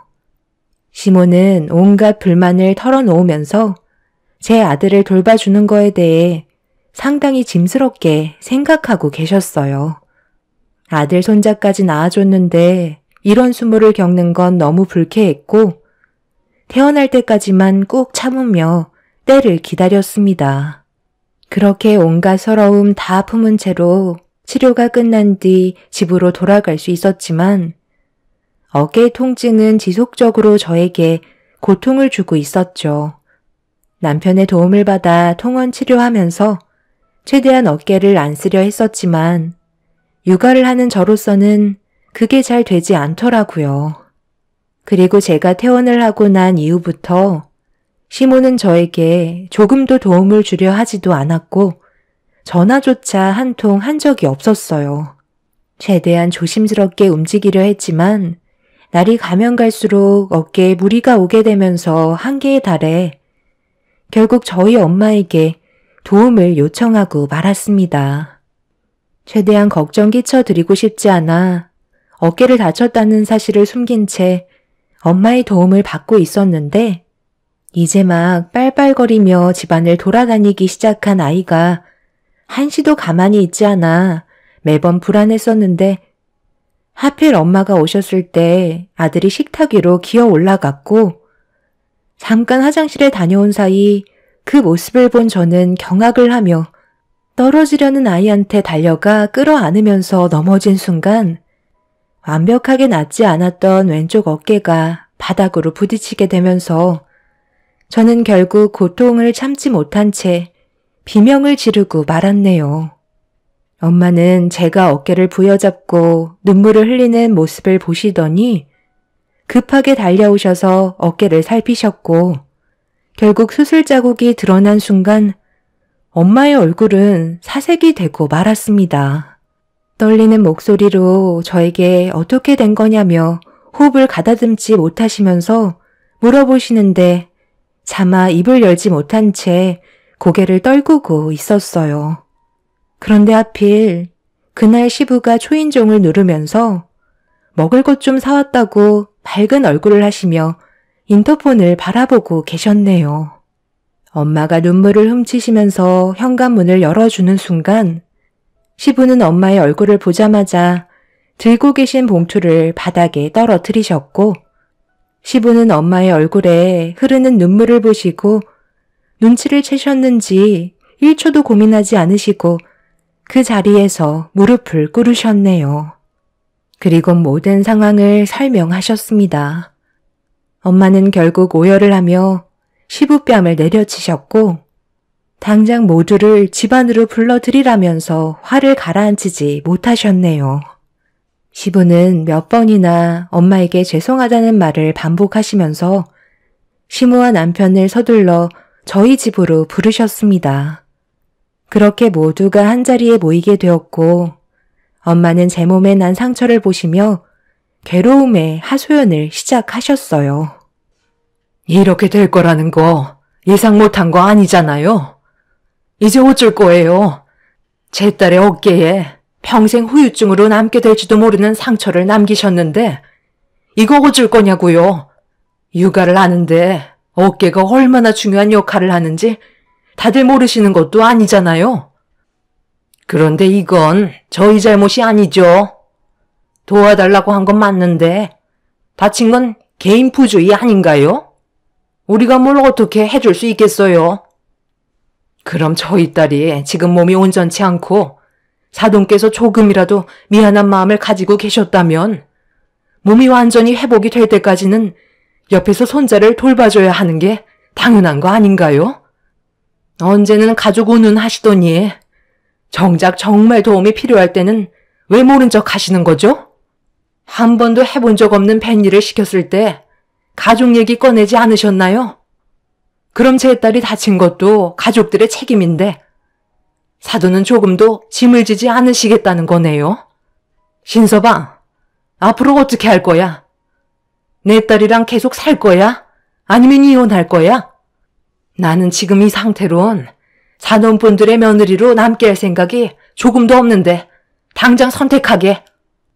말이 좀 심한 거 아니에요? 고작 바늘로 어깨 찔린 거 가지고 엄청 호들갑이시네. 예, 내가 미안하다. 이제 됐니? 지금 그걸 사과라고 하시는 거예요? 고작 바늘로 어깨를 찔렸다고요? 저는 더 이상 어머님의 며느리가 될 생각이 없어요. 여기까지 하겠습니다. 그동안 제가 너무 많은 상처를 받아서 더는 견디지 못할 것 같아요. 당신이 선택해. 나야 어머님이야? 얘가 이참에 아주 나를 집어삼키려 드네. 감히 셈이 머리 위로 올라서겠다는 거니? 그래, 네가 원하는 대로 해라. 인연 끊는다고 내가 무서워할 줄 알아? 아들, 너도 저런 여자 지긋지긋하지? 몸에 하자 생겼는데 데리고 살면 뭐하겠니? 당장 이혼하고 새삼 살아라. 내가 아주 좋은 며느리감 소개해주마. 당신은 뭘 그리 잘못했다고 죄 지은 사람처럼 고개를 떨구고 있어? 당당하게 고개 들고 그만 현실을 받아들이라고. 쟤는 이제 우리 집안의 며느리가 아니야. 제발 그만 좀 해. 당신의 그 억지 때문에 이런 상황까지 치닫게 된 거라고. 내가 애초부터 사과를 드리자고 얘기했을 때 내 말을 들었으면 이렇게까지 심각해지지도 않았을 거라고. 나는 이제 더 이상은 못하겠어. 내가 원하는 건 이런 삶이 아니었다고. 당신 때문에 내 아들의 인생까지 망치는 꼴은 더 이상 못 보겠어. 당신이 좀 책임을 못 지겠다면 우리 여기까지 하자고. 아들, 너도 잘 생각해서 판단해라. 아빠는 여기에서 이만 끝낼 생각이다. 지금까지 살아오면서 당신 때문에 내 인생은 너무 많은 피해를 봤었다고. 시부의 말을 듣던 시모는 어이가 없다는 듯 화를 내셨고 시모는 시부의 뺨에 손을 올려 붙이셨습니다.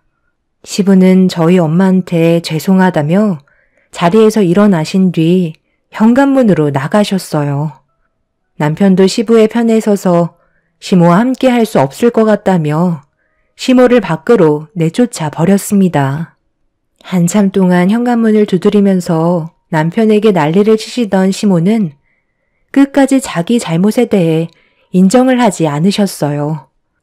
하지만 점점 상태가 심각해지면서 시부는 이혼 서류를 내미셨고 남편도 시모와 인연을 끊게 되자 불안한 마음이 커진 시모는 저에게 전화를 하셨어요. 그리고 용서를 구하셨는데 시모의 말투에서 느껴지는 건 진심이 아닌 지금의 상황만 모면하자는 걸 알 수 있었습니다. 저희 엄마와 제가 받았던 상처는 너무나도 컸기 때문에 마음이 쉽게 열리지 않는 상태예요. 결국 시모와 시부는 별거를 하게 되면서 이혼 소송 중인 상태이십니다. 사태가 심각해지자 시모는 저에게 진심으로 용서를 구하고 계세요. 하지만 그 속을 알 수 없기에 많이 혼란스러운 상황이네요. 시모가 없는 게 양가 집안의 평화가 찾아올 것 같아요. 제 선택이 옳았으면 좋겠어요. 현재 시모를 아무도 만나주려 하지 않자 극단적인 선택까지 하겠다며 쇼를 하고 있다는 게 참 안타까울 뿐입니다. 제 사연을 들어주신 분들, 오늘 하루도 조심하시고 가족분들과 행복한 시간을 가지시길 바랍니다. 감사합니다. 안녕하세요. 저는 올해 40살 된 여자입니다. 8살 된 아들 하나 있어요. 올 한 해도 별일 없이 무사히 지나갔으면 하는 바람이네요. 여러분들께선 이런 생각 한 번쯤 해보셨나요? 한 번쯤은 시간을 되돌리고 싶고 다시 그때로 돌아간다면 정말 뭐든 잘할 수 있을 텐데 현실은 그렇게 하지 못하니 정말 마음이 찢어집니다. 인생을 살다 보면 언젠가 한 번쯤 위기가 찾아온다잖아요. 저 또한 위기가 찾아왔고 그 위기를 제대로 대처하지 못했습니다. 지금도 그때만 생각하면 땅을 치고 후회하고 있어요. 11년이 지났는데도 아직까지 기억이 생생할 정도로 아빠와의 마지막 순간은 잊지 못합니다. 결혼하고 양가 집안의 축복을 받으며 행복한 날들을 보내고 있었어요. 부모님이 운영하시는 식당 일을 하셨고 저도 함께 일손을 도왔었지만 신랑이 사업을 하고 있어서 지방에 있는 사업장으로 내려와 살기 시작했죠. 부모님 식당과는 상당한 거리가 있었어요. 그러다 보니 자주 찾아뵐 수는 없었지만 가끔이라도 쉬는 날이면 신랑이 친정집에 자주 데려다 주었습니다. 사소한 거 하나라도 챙겨주려는 모습이 너무 고마웠어요. 받는 만큼 주는 거라고 저도 시댁에 많은 신경을 썼습니다. 최선을 다해 노력하려고 했어요. 하지만 저희 집안과 다르게 시부모님은 가끔 쉬는 날 친정부터 간다고 불만이 많으셨고 신랑에게까지 뭐라고 한 소리 하셨습니다. 결혼하고 나서부터 우리 집보다 사돈댁에서 더 많은 시간을 보낸 것 같은데 아무리 생각해도 그건 아닌 것 같단 말이야. 어느 정도 조율해야 된다고 생각하지 않니? 정작 사돈댁보다 우리 집이 훨씬 가까운데도 찾아오지도 않고 정말 서운하구나. 뭘 그런 걸로 서운해하세요. 일일이 그런 거 다 따지면 저희 결혼 생활 어떻게 하라고요? 시간 될 때는 갈 수 있는 거고 못 가기도 하는 거지. 그거 가지고 서운하다고 하시면 저희 집만 오라는 말이에요? 제 아내가 원래 부모님 식당 도와서 일을 하고 있었잖아요. 그런데 식당 일 그만두고 제가 하는 사업 도와주고 있으니까 더 신경을 써야죠. 제가 하는 일이 잘 안 되길 바라시는 건 아니시죠? 최선을 다해 노력하고 있으니 어머니도 저희가 결정하고 움직이는 부분에서 이해해 주셨으면 좋겠어요. 계속 서운하다느니 불만을 늘어놓으시면 시간 없어도 찾아오려고 노력하는데 더 하기 싫어집니다. 우리 아들이 결혼하고 나서 정말 많이 바뀌었구나. 예전에는 엄마가 서운하다고 말하면 바로바로 고쳐주더니 이제 엄마는 안중에도 없단 말이지. 알았다. 불만 가지지 않고 네가 오기만을 기다리고 있으마. 나도 똑같은 부모라서 하는 말인데 정말 너무한다. 엄마도 아들 언제 오나 못 빠지게 기다리고 있었어. 엄마는 더 이상 할 말 없으니 쉬었다 가라.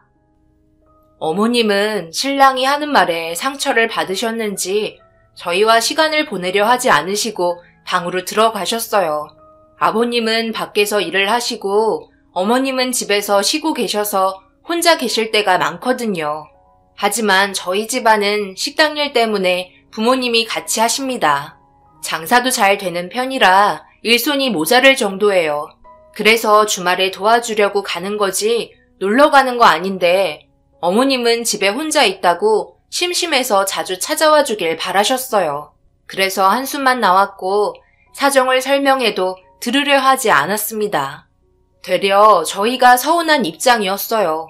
결국 피곤했었던 신랑이 날카로운 목소리로 변하게 되었고 기분 상했는지 집으로 돌아가자며 밖으로 뛰쳐나갔습니다.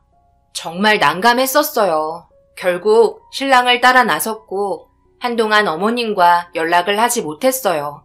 제 전화는 받지도 않았습니다. 아무래도 이런 관계를 유지하는 건 아닌 것 같아 집에서 쉬는 날 시댁에 가지 않겠다며 제 말을 들으려 하지 않는 신랑 잘 타일러서 시댁에 같이 갔어요. 입이 산만하게 튀어나오셔서 오라고 하지도 않았는데 왜 왔냐며 짜증이 섞인 목소리로 저희를 맞아주셨고 대화조차 이어나가려고 하지 않아 제가 먼저 조심스럽게 말을 꺼냈습니다. 어머님, 죄송해요. 제가 아버님, 어머님 먼저 챙겨드렸어야 했는데 그렇지 못해 많이 서운하셨죠? 앞으로 잘할 테니 기분 푸세요. 내가 아무 말 안 하고 묵묵히 지켜보고 있었는데 아무리 생각해봐도 이건 아닌 것 같다. 우리도 똑같이 부모이고 자식 보고 싶은 건 당연한 건데 사돈댁 식당 일이 바쁘다고 우리 아들 주말마다 데려가서 일 시키면 부모인 우리는 어떻겠니? 입장 바꿔서 생각해보길 바란다. 최선을 다한다고 말은 하고 있지만 우리가 봤을 때 사돈댁에만 잘하는 것 같아서 그런 거니까 앞으로 좀 더 신경 써주고 좋은 관계 이어나가길 바란다. 내 말 무슨 뜻인지 알았으면 방에 들어가서 기분 좀 풀어주고. 어머님은 제가 하는 말을 듣기 싫다며 방으로 들어가셨고 아버님과 대화를 하고 말았어요. 신랑은 옆에서 묵묵히 듣고만 있었습니다. 뭐든 좋게 좋게 해결하는 게 모두에게 이로울 것 같아 어머님이 들어가신 방문을 두드리며 조심스럽게 문을 열었어요. 그리고 토라지신 어머님 기분 풀어드렸습니다. 그래도 정말 다행인 건 더 이상 상황을 심각하게 만들지 않고 저희가 먼저 내민 손을 잡아주셨어요. 그렇게 한자리에 모여 저녁 식사하면서 조금씩 기분이 풀렸고 다시 좋은 관계를 유지할 수 있었습니다. 분위기 풀어주는 데는 술밖에 없잖아요. 기분 좋게 한 잔씩 하게 되면서 이런저런 얘기하다가 저희 집 식당 얘기가 나왔어요. 어머님이 나중에 식사 초대 한번 받고 싶다며 한 번도 가보지 않아서 궁금하다는 말을 하셨고 아버님 또한 어머님과 같은 생각이셨어요. 저는 부모님께 얘기해본다며 자연스럽게 넘어갔습니다. 한 번도 찾아온 적 없으셔서 얼마나 장사가 잘 되는지 궁금하셨던 것 같았어요. 그래서 시댁과의 자리가 끝이 나고 집에 돌아와 부모님과 통화를 하면서 시댁 얘기를 꺼냈습니다. 식당 문 일찍 닫으면 되니까 시간만 알려줄 수 있냐고 물어보셨고 시부모님께서 집으로 출발하기 전에 저에게 했던 말이 기억나 날짜를 알려드렸어요. 그리고 며칠 후 식당에 신랑과 시부모님 모시고 들어갔어요. 장사를 일찍 끝내셨는지 막 정리하고 계셨고 저는 들어오자마자 정리하는 거 도와드렸어요. 남편도 하루 이틀 해본 솜씨가 아니라서 자연스럽게 식당 일 마무리하는 거 도와드렸습니다. 부모님은 시부모님 오신다고 맛있는 음식을 미리 준비해 두셨어요. 오자마자 음식 세팅하면서 대화가 오고 갔습니다. 식당 일이 그렇게 잘 된다면서요? 너무 바빠서 주말에 우리 아들이랑 며느리가 자주 와서 일손 돕는다고 하던데 장사가 잘 될만 하네요. 오면서 봤는데 위치도 정말 괜찮고 음식 솜씨도 너무 좋으세요. 그만큼 노력하셨으니 이만큼의 결과를 얻으셨던 거겠죠? 초대해 주셔서 정말 감사합니다. 다음에는 저희 집에 초대 한번 할 테니까 시간 내셔서 와주실 수 있으시죠? 좋게 평가해 주셔서 감사합니다. 초대해 주신다면야 저희가 거절할 이유는 없죠. 많이 준비되어 있으니까 드시고 싶은 만큼 드세요. 다행히도 난감하거나 불편한 상황은 없었어요. 좋은 대화가 오고 갔고 한참 동안 부모님과 시부모님의 대화가 이어졌습니다. 상견례 이후 제대로 된 대화를 주고받았던 건 이번이 처음이라 걱정 많았는데 다행히도 앞으로 저희가 움직이는 부분에서 시부모님 또한 이해해 주시고 좀 더 자유로워질 것 같아 마음이 놓였어요. 그렇게 아무 일 없이 계획했던 일이 모두 끝이 났고 그 일을 계기로 자주는 아니더라도 아주 가끔 저희가 쉬는 날 시부모님 따라 오셨습니다. 많은 분들이 주변에서 양가 집안 거리를 두는 게 좋을 것 같다며 걱정해 주시는 분들도 계셨어요. 그래서 저도 최대한 자주 만나는 일이 없도록 하려 했는데 어머님이 저희 집 음식이 먹고 싶다는 말을 자주 하시는 바람에 쉬는 날이면 식당에 가냐고 항상 물어보셨습니다. 처음에는 대수롭지 않게 넘겼었는데 점점 물어보는 빈도가 잦아지고 식당에 가려는 횟수가 많아지다 보니까 걱정스러운 마음이 들었어요. 최근 들어 어머님이 우리가 일손 도와주려 가려고 하면 어머님도 꼭 모시고 가길 바라시는데 아무래도 걱정되는 부분들이 많네. 거리를 어느 정도 두는 게 좋다고들 하시는데 지금 분위기 좋은데 괜히 상처받는 일이 생길까봐 어느 정도 텀을 두는 게 좋을 것 같아서. 그래? 그럼 우리가 좋게 얘기하면 되지. 그렇게 꽉 막히신 분은 아니니까 괜찮을 거야. 걱정하지 마. 하지만 저희가 생각했던 거와 다르게 예상 밖의 상황이 벌어지고 있었고 시어머니는 저희 식당에서 일을 하고 계셨어요. 엄청 난감했었죠. 부모님은 워낙 바쁘셔서 저희한테 연락도 하지 못한 것 같았어요. 홀에서 앞치마 두르고 시어머니 직원들 따라 일을 배우시는데 저희는 정말 난감했죠. 신랑은 어머님을 보며 뭐 하는 거냐고 밖으로 끌고 나갔고 저희 부모님은 한숨을 쉬고 계셨습니다. 저도 신랑을 따라 급하게 나갔어요. 그리고 어머님과 신랑이 하는 대화에 너무 당황했습니다. 집에서 쉬고만 있는 게 답답해서 뭐라도 배우고 싶었는데 식당 일이 재미있을 것 같아 오늘 하루 한번 해보겠다며 어머님이 자처한 거라고 다음부터는 하지 않을 거니 너무 열내지 말라면서 흥분한 신랑을 진정시키고 있었어요. 저희에게 한마디 상의도 없이 무작정 식당으로 찾아오신 게 생각이 없으신 것 같아 한숨만 나왔습니다. 결국 식당 문 닫을 때까지 불편한 상황은 계속 이어졌고 그날 하루의 시간은 너무나 길었어요. 그렇게 식당 마감이 끝이 나고 모두가 평소보다 진이 빠진 채 멍하니 있었어요. 저희 부모님은 저를 따로 불러 이제 그만 찾아와도 되니 특별한 경우 아니면 오지 않았으면 좋겠다고 얘기하셨어요. 아무래도 어느 정도 거리를 두는 게 좋을 것 같다고 하셨습니다. 저 또한 부모님 말에 찬성했어요. 집으로 돌아가는 길에 신랑은 화가 많이 났는지 표정이 너무 좋지 않았고 시어머니 또한 눈치를 보며 창문만 바라보고 계셨습니다. 왜 이렇게 생각 없이 행동하시는 거예요? 그렇게 할 일이 없어요? 저희한테 한마디 상의도 없이 혼자 결정하시고 움직이면 저희가 뭐가 돼요? 저가에서도 얼마나 난감했겠어요. 거절하기도 뭐하고 그렇다고 일을 시키기도 난감한 상황인 거 전혀 모르고 행동하신 거예요? 사위인 제가 장인어른 장모님한테 얼굴을 들고 다닐 수가 없다고요. 뭘 그렇게까지 뭐라고 그러니? 집에 있는 거 심심하기도 하고 하루 동안 얼마나 많은 손님이 오는지 궁금해서 찾아가 봤다. 그리고 나도 열심히 일했어. 당연히 처음이라서 그런 것도 있었지만 그렇다고 내가 직원들 방해한 건 하나도 없잖아. 그건 어머니 생각이고요. 식당에 서 있는 자체가 방해가 되고 식당 분위기가 달라진다고요. 앞으로 다시는 찾아가지 마세요. 아시겠어요? 어머니께서 하신 행동은 정말 잘못된 거예요. 아버지도 전혀 모르고 있어서 제가 전화하자마자 한숨부터 쉬더라고요. 한 번만 더 이런 식으로 막 나가시면 저도 가만히 있지 않을 거고 어머니 얼굴 안 보고 살 테니까 그런 줄 아세요. 화가 머리끝까지 올라온 신랑은 결국 꾹꾹 눌러왔던 감정이 터지고 말았습니다.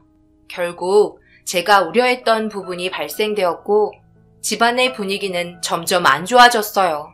모든 건 시간이 어느 정도 필요해 보였고 아버님은 어머님의 행동에 대해 대신 사과하면서 나중에 자리 한번 만들 테니까 그때 풀자고 말한 이후 한참 동안 서로 연락하지 않고 지냈습니다. 어머님의 생각 없는 행동이 만들어낸 결과였어요. 그렇게 시간이 지나자 엄마에게 전화가 왔어요. 통화의 내용은 시부모님과 따로 만나서 무언가 얘기가 오고 간 듯 보였습니다. 그리고 듣게 된 건 식당에서 있었던 일 이후 아버님이 따로 직접 전화를 하셔서 개인적으로 만난 것 같았어요. 진지한 사과를 하셨던 것 같았습니다. 어머님이 하신 행동이 그렇게까지 사과를 해야 할 문제인가 생각하시겠지만 사돈지간이 어려운 상태인데 한창 바쁠 시간에 무턱대고 찾아오셔서 일하겠다며 앞치마 두른 건 그날 식당 일을 망치겠다는 거와 다를 바 없었습니다. 직원들 모두 하루 만에 일을 배운 사람들이 아닌 최소 한 달은 일이 손에 익은 뒤 홀에 투입시키는데 어머님은 눈대중으로 보고 주문까지 받으면서 그날 음식 순서도 완전 뒤죽박죽이었고 손님 순번 또한 계속 바뀌면서 결국 포기 단계까지 이르렀고 어머님이 하시는 행동을 뒤에서 멍하니 바라보고만 있었습니다. 직원들을 무시한 채 자기가 하고 싶은 대로 행동하시는데 당연히 화가 났었겠죠. 그래서 더욱더 아버님이 사과를 하시려고 했던 것 같았어요. 다행히도 어느 정도 좋은 결과를 가져오면서 식당이 다시는 방해되지 않게 어머님 관리 잘 하겠다고 얘기가 오고 갔어요. 저희는 거의 쉬는 날이면 친정이 아닌 시댁으로 발길을 돌렸어요. 그러다 보니 시어머니의 돌발 행동 또한 더 이상 나타나지 않았습니다. 한동안 조용했고 추운 겨울날이 다가왔어요. 앞이 안 보일 정도로 엄청나게 많은 눈이 오고 있었어요. 첫눈이라서 그런지 왠지 모를 들뜬 기분과 동시에 부모님 식당 일이 걱정이 되었습니다. 일이 바쁜 것 같아 집에 돌아가는 길 또한 조심하시라고 전화보다는 문자 한 통 넣었어요. 그렇게 한참 있다가 엄마한테 문자가 아닌 전화가 왔어요. 신랑과 같이 TV 보다가 아무 생각 없이 전화 받았는데 그 순간 충격적인 말을 듣게 되었고 핸드폰을 떨어뜨리고 말았습니다. 신랑은 무슨 일이냐며 당황했는지 제 몸을 돌려 세웠어요. 충격적인 소식을 듣게 된 저는 남편의 얼굴을 보자마자 눈물이 터지고 말았습니다. 아빠가 눈길에 미끄러지면서 뇌진탕에 걸린 것 같아 응급실에 누워있다며 믿을 수 없는 사고에 급하게 응급실로 향했어요.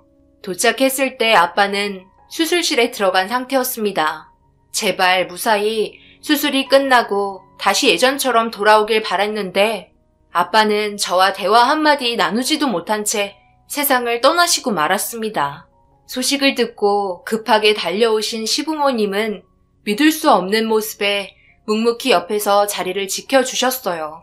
엄마와 저는 더 이상 아빠의 얼굴을 볼 수 없다는 현실에 오열을 하고 말았고 엄마는 그 자리에서 쓰러지면서 기절을 하셨습니다. 워낙 많은 눈이 온 상태여서 방어할 새도 없이 미끄러진 것 같았어요. 뇌진탕이 심각하게 왔었다는 진단 결과를 듣게 되었고 아빠의 장례식까지 모두 치르게 되었어요. 너무 순식간에 일어난 일들 때문에 현실을 받아들이기가 너무 힘이 들었습니다. 그런데 그 와중에 시어머니 생각이 없으신지 하지 말아야 될 말을 꺼내셨어요. 제가 엄청나게 화가 나버린 모습에 신랑이 말리려 했지만 벌써 늦어버렸었죠. 사돈어른을 주축으로 식당 운영하셨는데 어쩔까? 아무래도 힘드시겠죠? 그렇다고 잘 운영되던 식당 처분할 수도 없을 테고 차라리 저희한테 넘기세요. 우리 남편이 사장이 되고 안 싸돈이 주방에서 음식 만들면 되겠네. 그래도 식당에 남자가 있어야 운영이 잘 되지 않을까요? 저도 홀서빙 저번에 배웠었잖아요. 직원들이 많으니 이참에 같이 운영하는 게 어때요? 지금 그게 할 소리예요? 무슨 상황인지 알면서 말을 왜 그런 식으로 하세요? 그리고 아버님과 어머님이 왜 저희 식당을 운영하시려는 거예요? 전혀 이해할 수가 없네요. 쓸데없는 욕망을 가지고 계신 거라면 꿈 깨시길 바랄게요. 저희가 멍청이에요? 말이 좀 심한 것 같은데 걱정돼서 하는 말을 꼭 그런 식으로 받아들여야 하는 거냐? 예민한 건 알겠는데 그렇다고 어른한테 그런 식으로 말을 하는 건 아니지? 우리가 잘못한 것도 아닌데 욕을 먹어야 한다는 게 이해할 수가 없구나. 이해할 수가 없다고요? 지금 어머님이 하신 말들이 걱정돼서 하는 말이라고요? 지나가는 사람들 다 붙잡고 물어봐요. 저게 걱정돼서 하는 말인가? 아빠가 세상 떠나고 힘이 없어지니까 우리 집안의 재산을 어머님이 넘보시는 거잖아요. 아버님도 어머님 편드는 거 보니 저희 부모님 재산이 탐이 나나 봐요. 어떻게 장례식이 끝이 나자마자 그런 말을 할 수가 있어요? 제가 엄청나게 화가 올라와 버리자 엄마는 옆에서 흥분을 가라앉히라며 말리고 계셨어요. 신랑 또한 저를 말리며 진정시키려 노력하고 있었습니다. 결국 엄마의 눈에서 눈물이 흐르고 나서야 난리가 났던 분위기가 가라앉았어요. 시어머니는 아빠가 세상을 떠나자마자 대놓고 저희 부모님 식당을 자기 집 드나들듯 하셨고 이 문제로 인해 신랑과도 결국 언성을 높이며 다투게 되었어요. 어머님의 잘못을 인정하고 있었지만 피는 못 속인다고 계속해서 어머님의 흉을 보자 신랑도 참기가 힘들었었나 봐요. 그런데 그 순간 몸에 이상이 왔어요. 아무래도 그동안 쌓였던 스트레스로 인해 몸에 불균형이 온 것 같았습니다. 하지만 좀처럼 울렁거림은 가라앉지 않았고 뭔가 몸에 변화가 확실하게 일어났다는 걸 알게 되자 혹시 몰라 산부인과를 찾았고 임신을 하게 됐다는 소식을 듣게 되었습니다. 원하지 않았던 임신이었고 축하해준다 한들 기분 좋지 않은 상태였기 때문에 알리고 싶지도 않았어요. 이 시점에 아이를 가졌다는 게 너무 싫었습니다. 하지만 숨긴다고 해서 숨겨지지 않더라고요. 그 이유는 임신이 되고 난 시점부터 따라온 입덧 때문에 자연스럽게 임신을 알리게 되었어요. 제 아픔은 모른 채 시댁 집안은 경사가 났고 시어머니는 아들이길 바라고 계셨습니다. 이런 시점에 너한테 뭐라고 하기 그렇지만 꼭 아들을 낳길 바란다. 그래야 집안에 축복이 더 많이 찾아오는 거야. 아들이건 딸이건 그게 무슨 소용이에요. 아무 문제 없이 잘 낳아서 키우면 되는 거죠. 그리고 저는 준비가 되지 않은 상태에서 임신했기 때문에 달갑지만은 않아요. 할 일도 얼마나 많은데요. 그리고 이참에 당신한테 할 말이 있어. 임신도 했으니까 사업일보다 엄마 집에서 잠시 동안 요양하는 게 좋을 것 같아. 그 정도는 당연히 해줄 수 있는 거지? 아빠가 세상 떠난 지 얼마 되지 않아서 많이 힘드실 거야. 그러니까 당신이 당분간 고생을 해줬으면 좋겠어. 내 말 무슨 뜻인지 알지? 예, 잠깐만. 그러니까 너는 지금 안 싸돈 댁에 들어가 살겠다는 말이야? 아니 무슨 일은 어이없는 말을 늘어놓고 있는 거야? 무슨 일이 있어도 우리 아들이랑 같이 지내야 하는 거 모르니? 몸이 떨어지면 마음까지 떨어지는 거 몰라서 그래? 요즘 저희는 생각할 시간도 필요해요. 이렇게 분위기 안 좋아진 거 전부 어머님 그 입이 문제라서 그런 거예요. 아직도 모르시겠어요? 또 시작이냐? 그냥 오늘 가버려. 나도 너랑 한 공간에 있는 자체가 너무 싫으니까 임신했다고 유세 떨지 말고. 나도 원했던 임신 아니거든? 보자 하니까 말하는 게 너무 심하잖아. 장인어른 떠나신 게 우리 잘못이야? 뭐가 이리 예민해? 결국 또다시 신랑과의 다툼이 점점 커지게 되었고 그걸 본 시부모님은 서로 다툴 거면 집에 가서 다투라며 화를 내셨습니다. 그렇게 저희는 집에 와서까지 엄청나게 다투기 시작했고 그날 저녁 친정으로 들어와 살기 시작했어요. 오히려 스트레스 안 받아서 너무 좋더라고요. 그냥 조용히 지내고 싶었습니다. 엄마는 제가 짐을 싸서 엄마 집으로 내려오니 많이 당황하셨던 것 같아요. 그래도 더 이상 무슨 일이 있었는지 물어보지 않고 짐 푸는 거 도와줬어요. 집에는 아직까지 부모님과 함께 있던 좋은 추억이 담긴 사진들이 걸려 있었고 아빠가 세상을 떠남과 동시에 아빠의 물건을 하나하나 정리하기 시작했어요. 저와 같이 정리하고 있었고 엄마가 저에게 하나의 가방을 건네주더라고요. 아빠가 마지막 세상을 떠나기 전부터 가지고 있었던 물건이라며 주셨는데 그 안에는 이것저것 여러 가지 잡동사니가 담겨 있었어요. 그리고 한 장의 사진도 발견되었고 저희 가족이 오래간만에 여행 가서 찍은 마지막 사진이었습니다. 한순간에 아빠와 작별한 게 믿어지지 않아 힘들었는데 천조가리도 한 장 있더라고요. 뭔지 싶어 물어봤지만 엄마도 모르는 것 같았습니다. 그렇게 상자 안에 아빠가 마지막까지 가지고 계셨던 가방을 넣었고 차곡차곡 짐들을 정리한 뒤에 창고에 전부 넣어뒀어요. 임신하는 기간 동안 엄마 옆에서 식당 일도 도와주며 출산 준비를 하고 있었습니다. 만삭이 될 때까지 신랑과 시부모님 얼굴은 자주 안 보게 되었고 그렇다고 저를 보려고 찾아오지도 않았어요. 점점 연락도 뜸해지면서 오히려 떨어져서 사는 게 편할 정도의 사이가 되어버렸어요. 그렇게 시간이 흘러 출산을 하게 되었고 그 소식에 시부모님과 신랑이 병실에 찾아왔습니다. 태어난 아이를 보니 얼굴에는 웃음꽃이 피어났고 그래도 아이가 태어나면서 집안 분위기가 좋아진 건 있었어요. 더군다나 아들이라 특히 어머님이 엄청 좋아하셨습니다. 아이가 태어나면서부터 제 삶은 없었고 오로지 모든 일상이 아이에게 초점을 맞춰 살아갔어요. 신랑도 다시 예전처럼 지내고 싶었는지 아이를 저 혼자 키우는 게 아닌 최대한 도와주면서 관계 유지를 노력하고 있었습니다. 시간이 필요했던 만큼 조금씩 기분이 풀어지기 시작했고 아이가 태어난 만큼 크게 별일 없이 잘 지내길 바랬어요. 그렇게 시간이 흘러 어느새 아이도 초등학생이 되었어요. 머리도 못 가눌 정도로 약했던 아이는 하루도 쉬지 않고 뛰어다니며 건강하게 잘 자라주었습니다.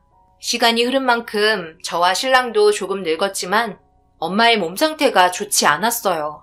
자주 가슴이 답답하다며 숨 쉬는 게 힘들다고 괴로워하셨습니다.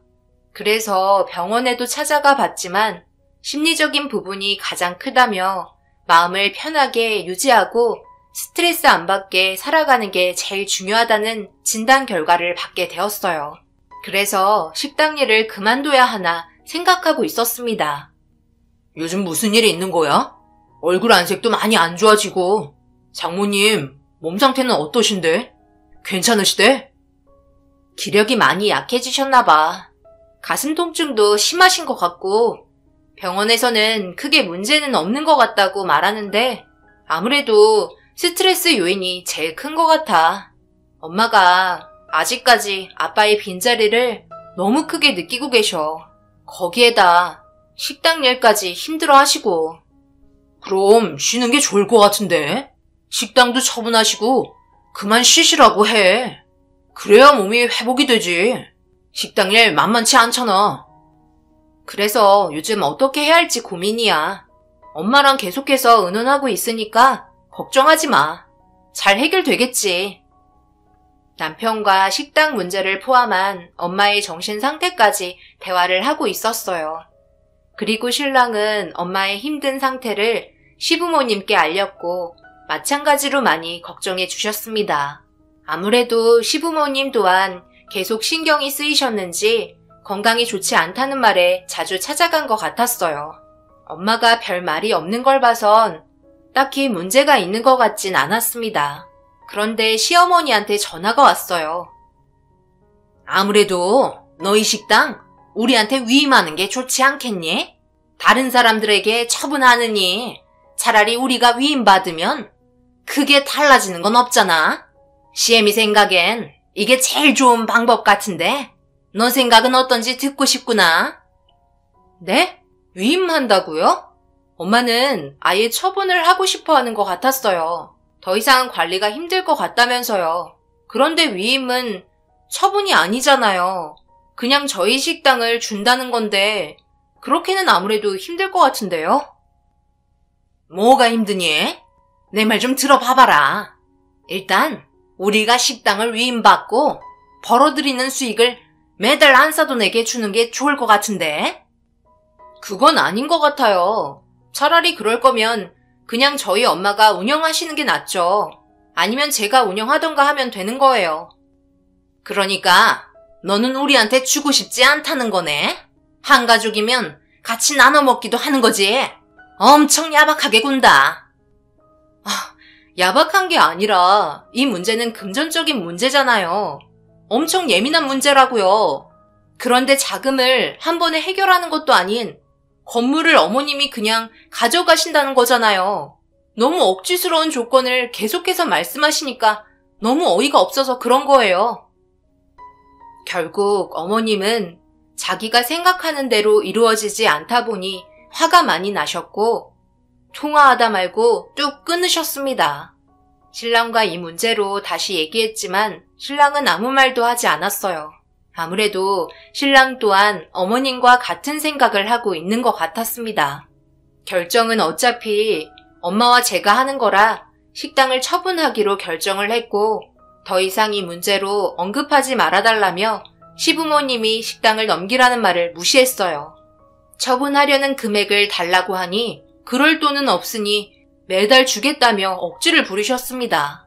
건물이 몇 천만 원 되는 것도 아닌 몇 억인데 매달 몇백만 원으로 어느 천년에 원금을 다 받을 수 있겠어요. 말이 안 되는 조건이었죠. 시부모님은 저희가 완강하게 나오자 더 이상 아무 말도 하지 않았고 엄마는 식당 운영 마지막 날을 끝으로 물건을 정리하셨어요. 저는 처리해야 할 일들을 처리한 뒤에 식당으로 향하고 있었습니다. 그렇게 조용한 식당 문을 열고 들어가 엄마를 불렀는데 대답이 없더라고요. 이리저리 두리번거리다가 주방에 누군가의 발이 보였고 급하게 달려가 보니 엄마가 쓰러져 있었습니다.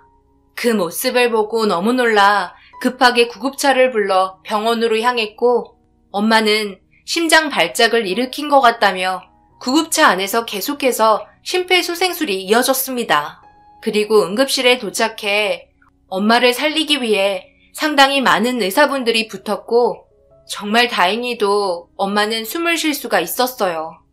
조금만 늦었다면 세상 빛을 볼 수 없었을지도 모른다는 말에 가슴이 철렁 내려앉았습니다. 하지만 엄마가 언제 깨어날지 모르는 상태였고 병실에 누워서 관리를 받고 있었습니다. 이 소식을 들은 시부모님과 신랑이 급하게 달려와 엄마의 상태를 물어봤어요.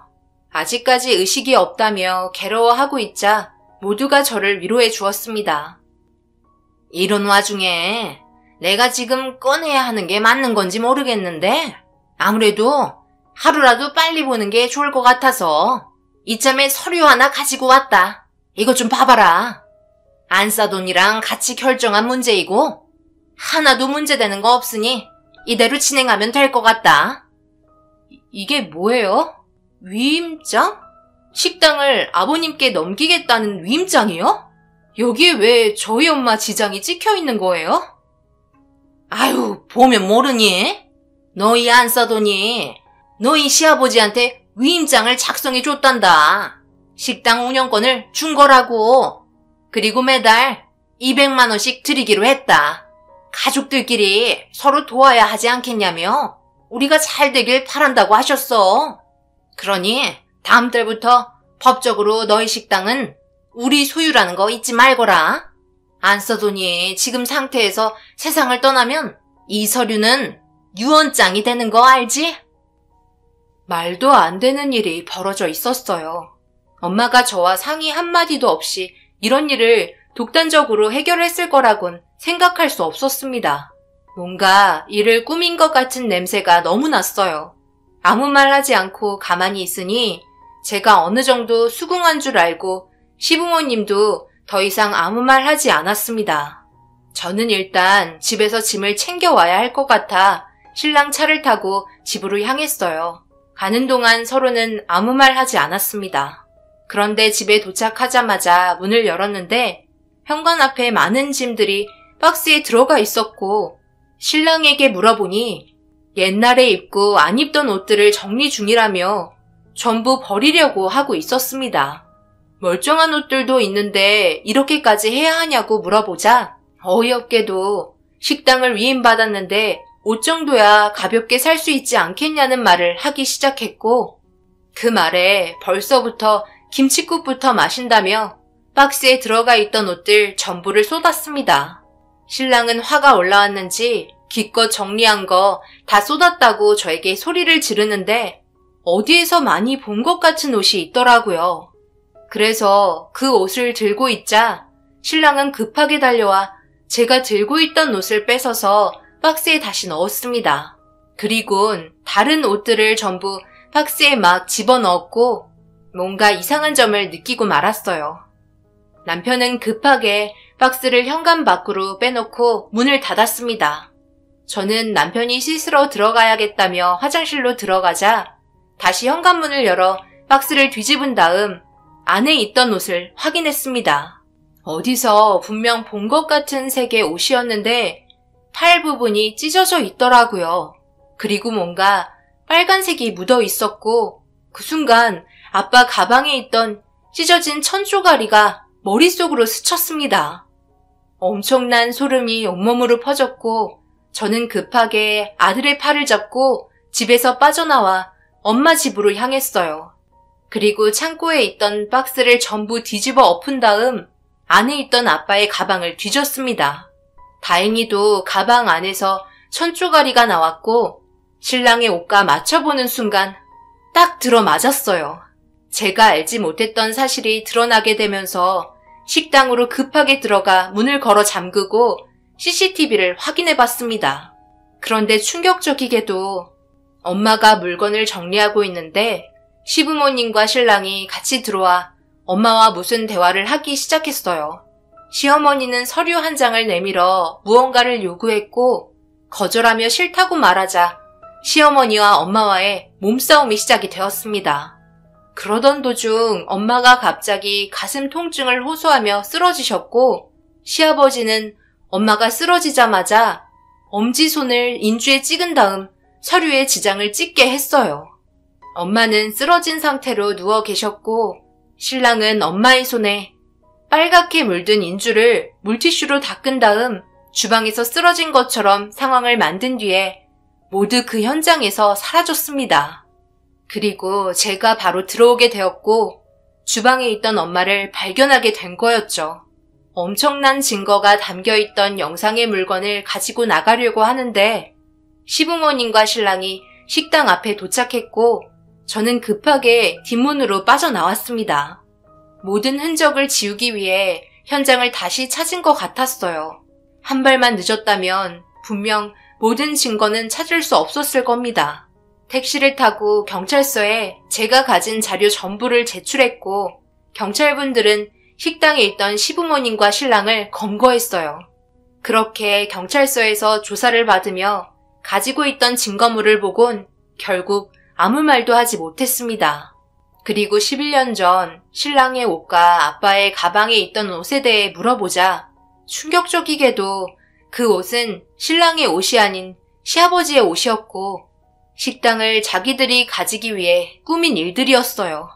모든 게 밝혀지자 시아버지와 신랑은 결국 모든 걸 털어놓게 되었습니다. 시어머니가 옆에서 모든 걸 조종하고 있었고 전부 계획한 사실이었죠.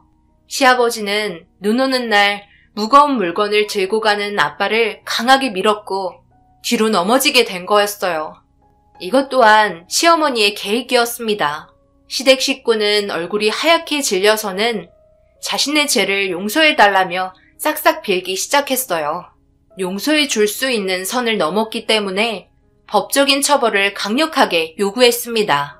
다행히도 엄마 또한 정신을 차리게 되면서 모든 사실은 더 정확해졌고 빠져나올 수 있는 방법은 전혀 없었어요.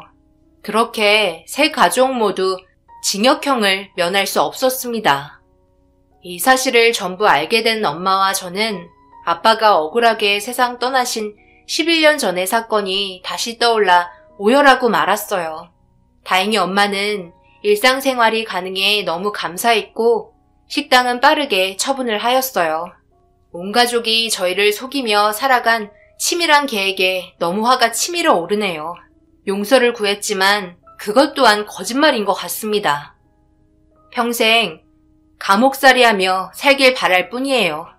현재 엄마와 저와 아들은 조용한 곳에서 지내고 있어요. 이곳에서는 행복한 날들만 있었으면 좋겠습니다. 감사합니다.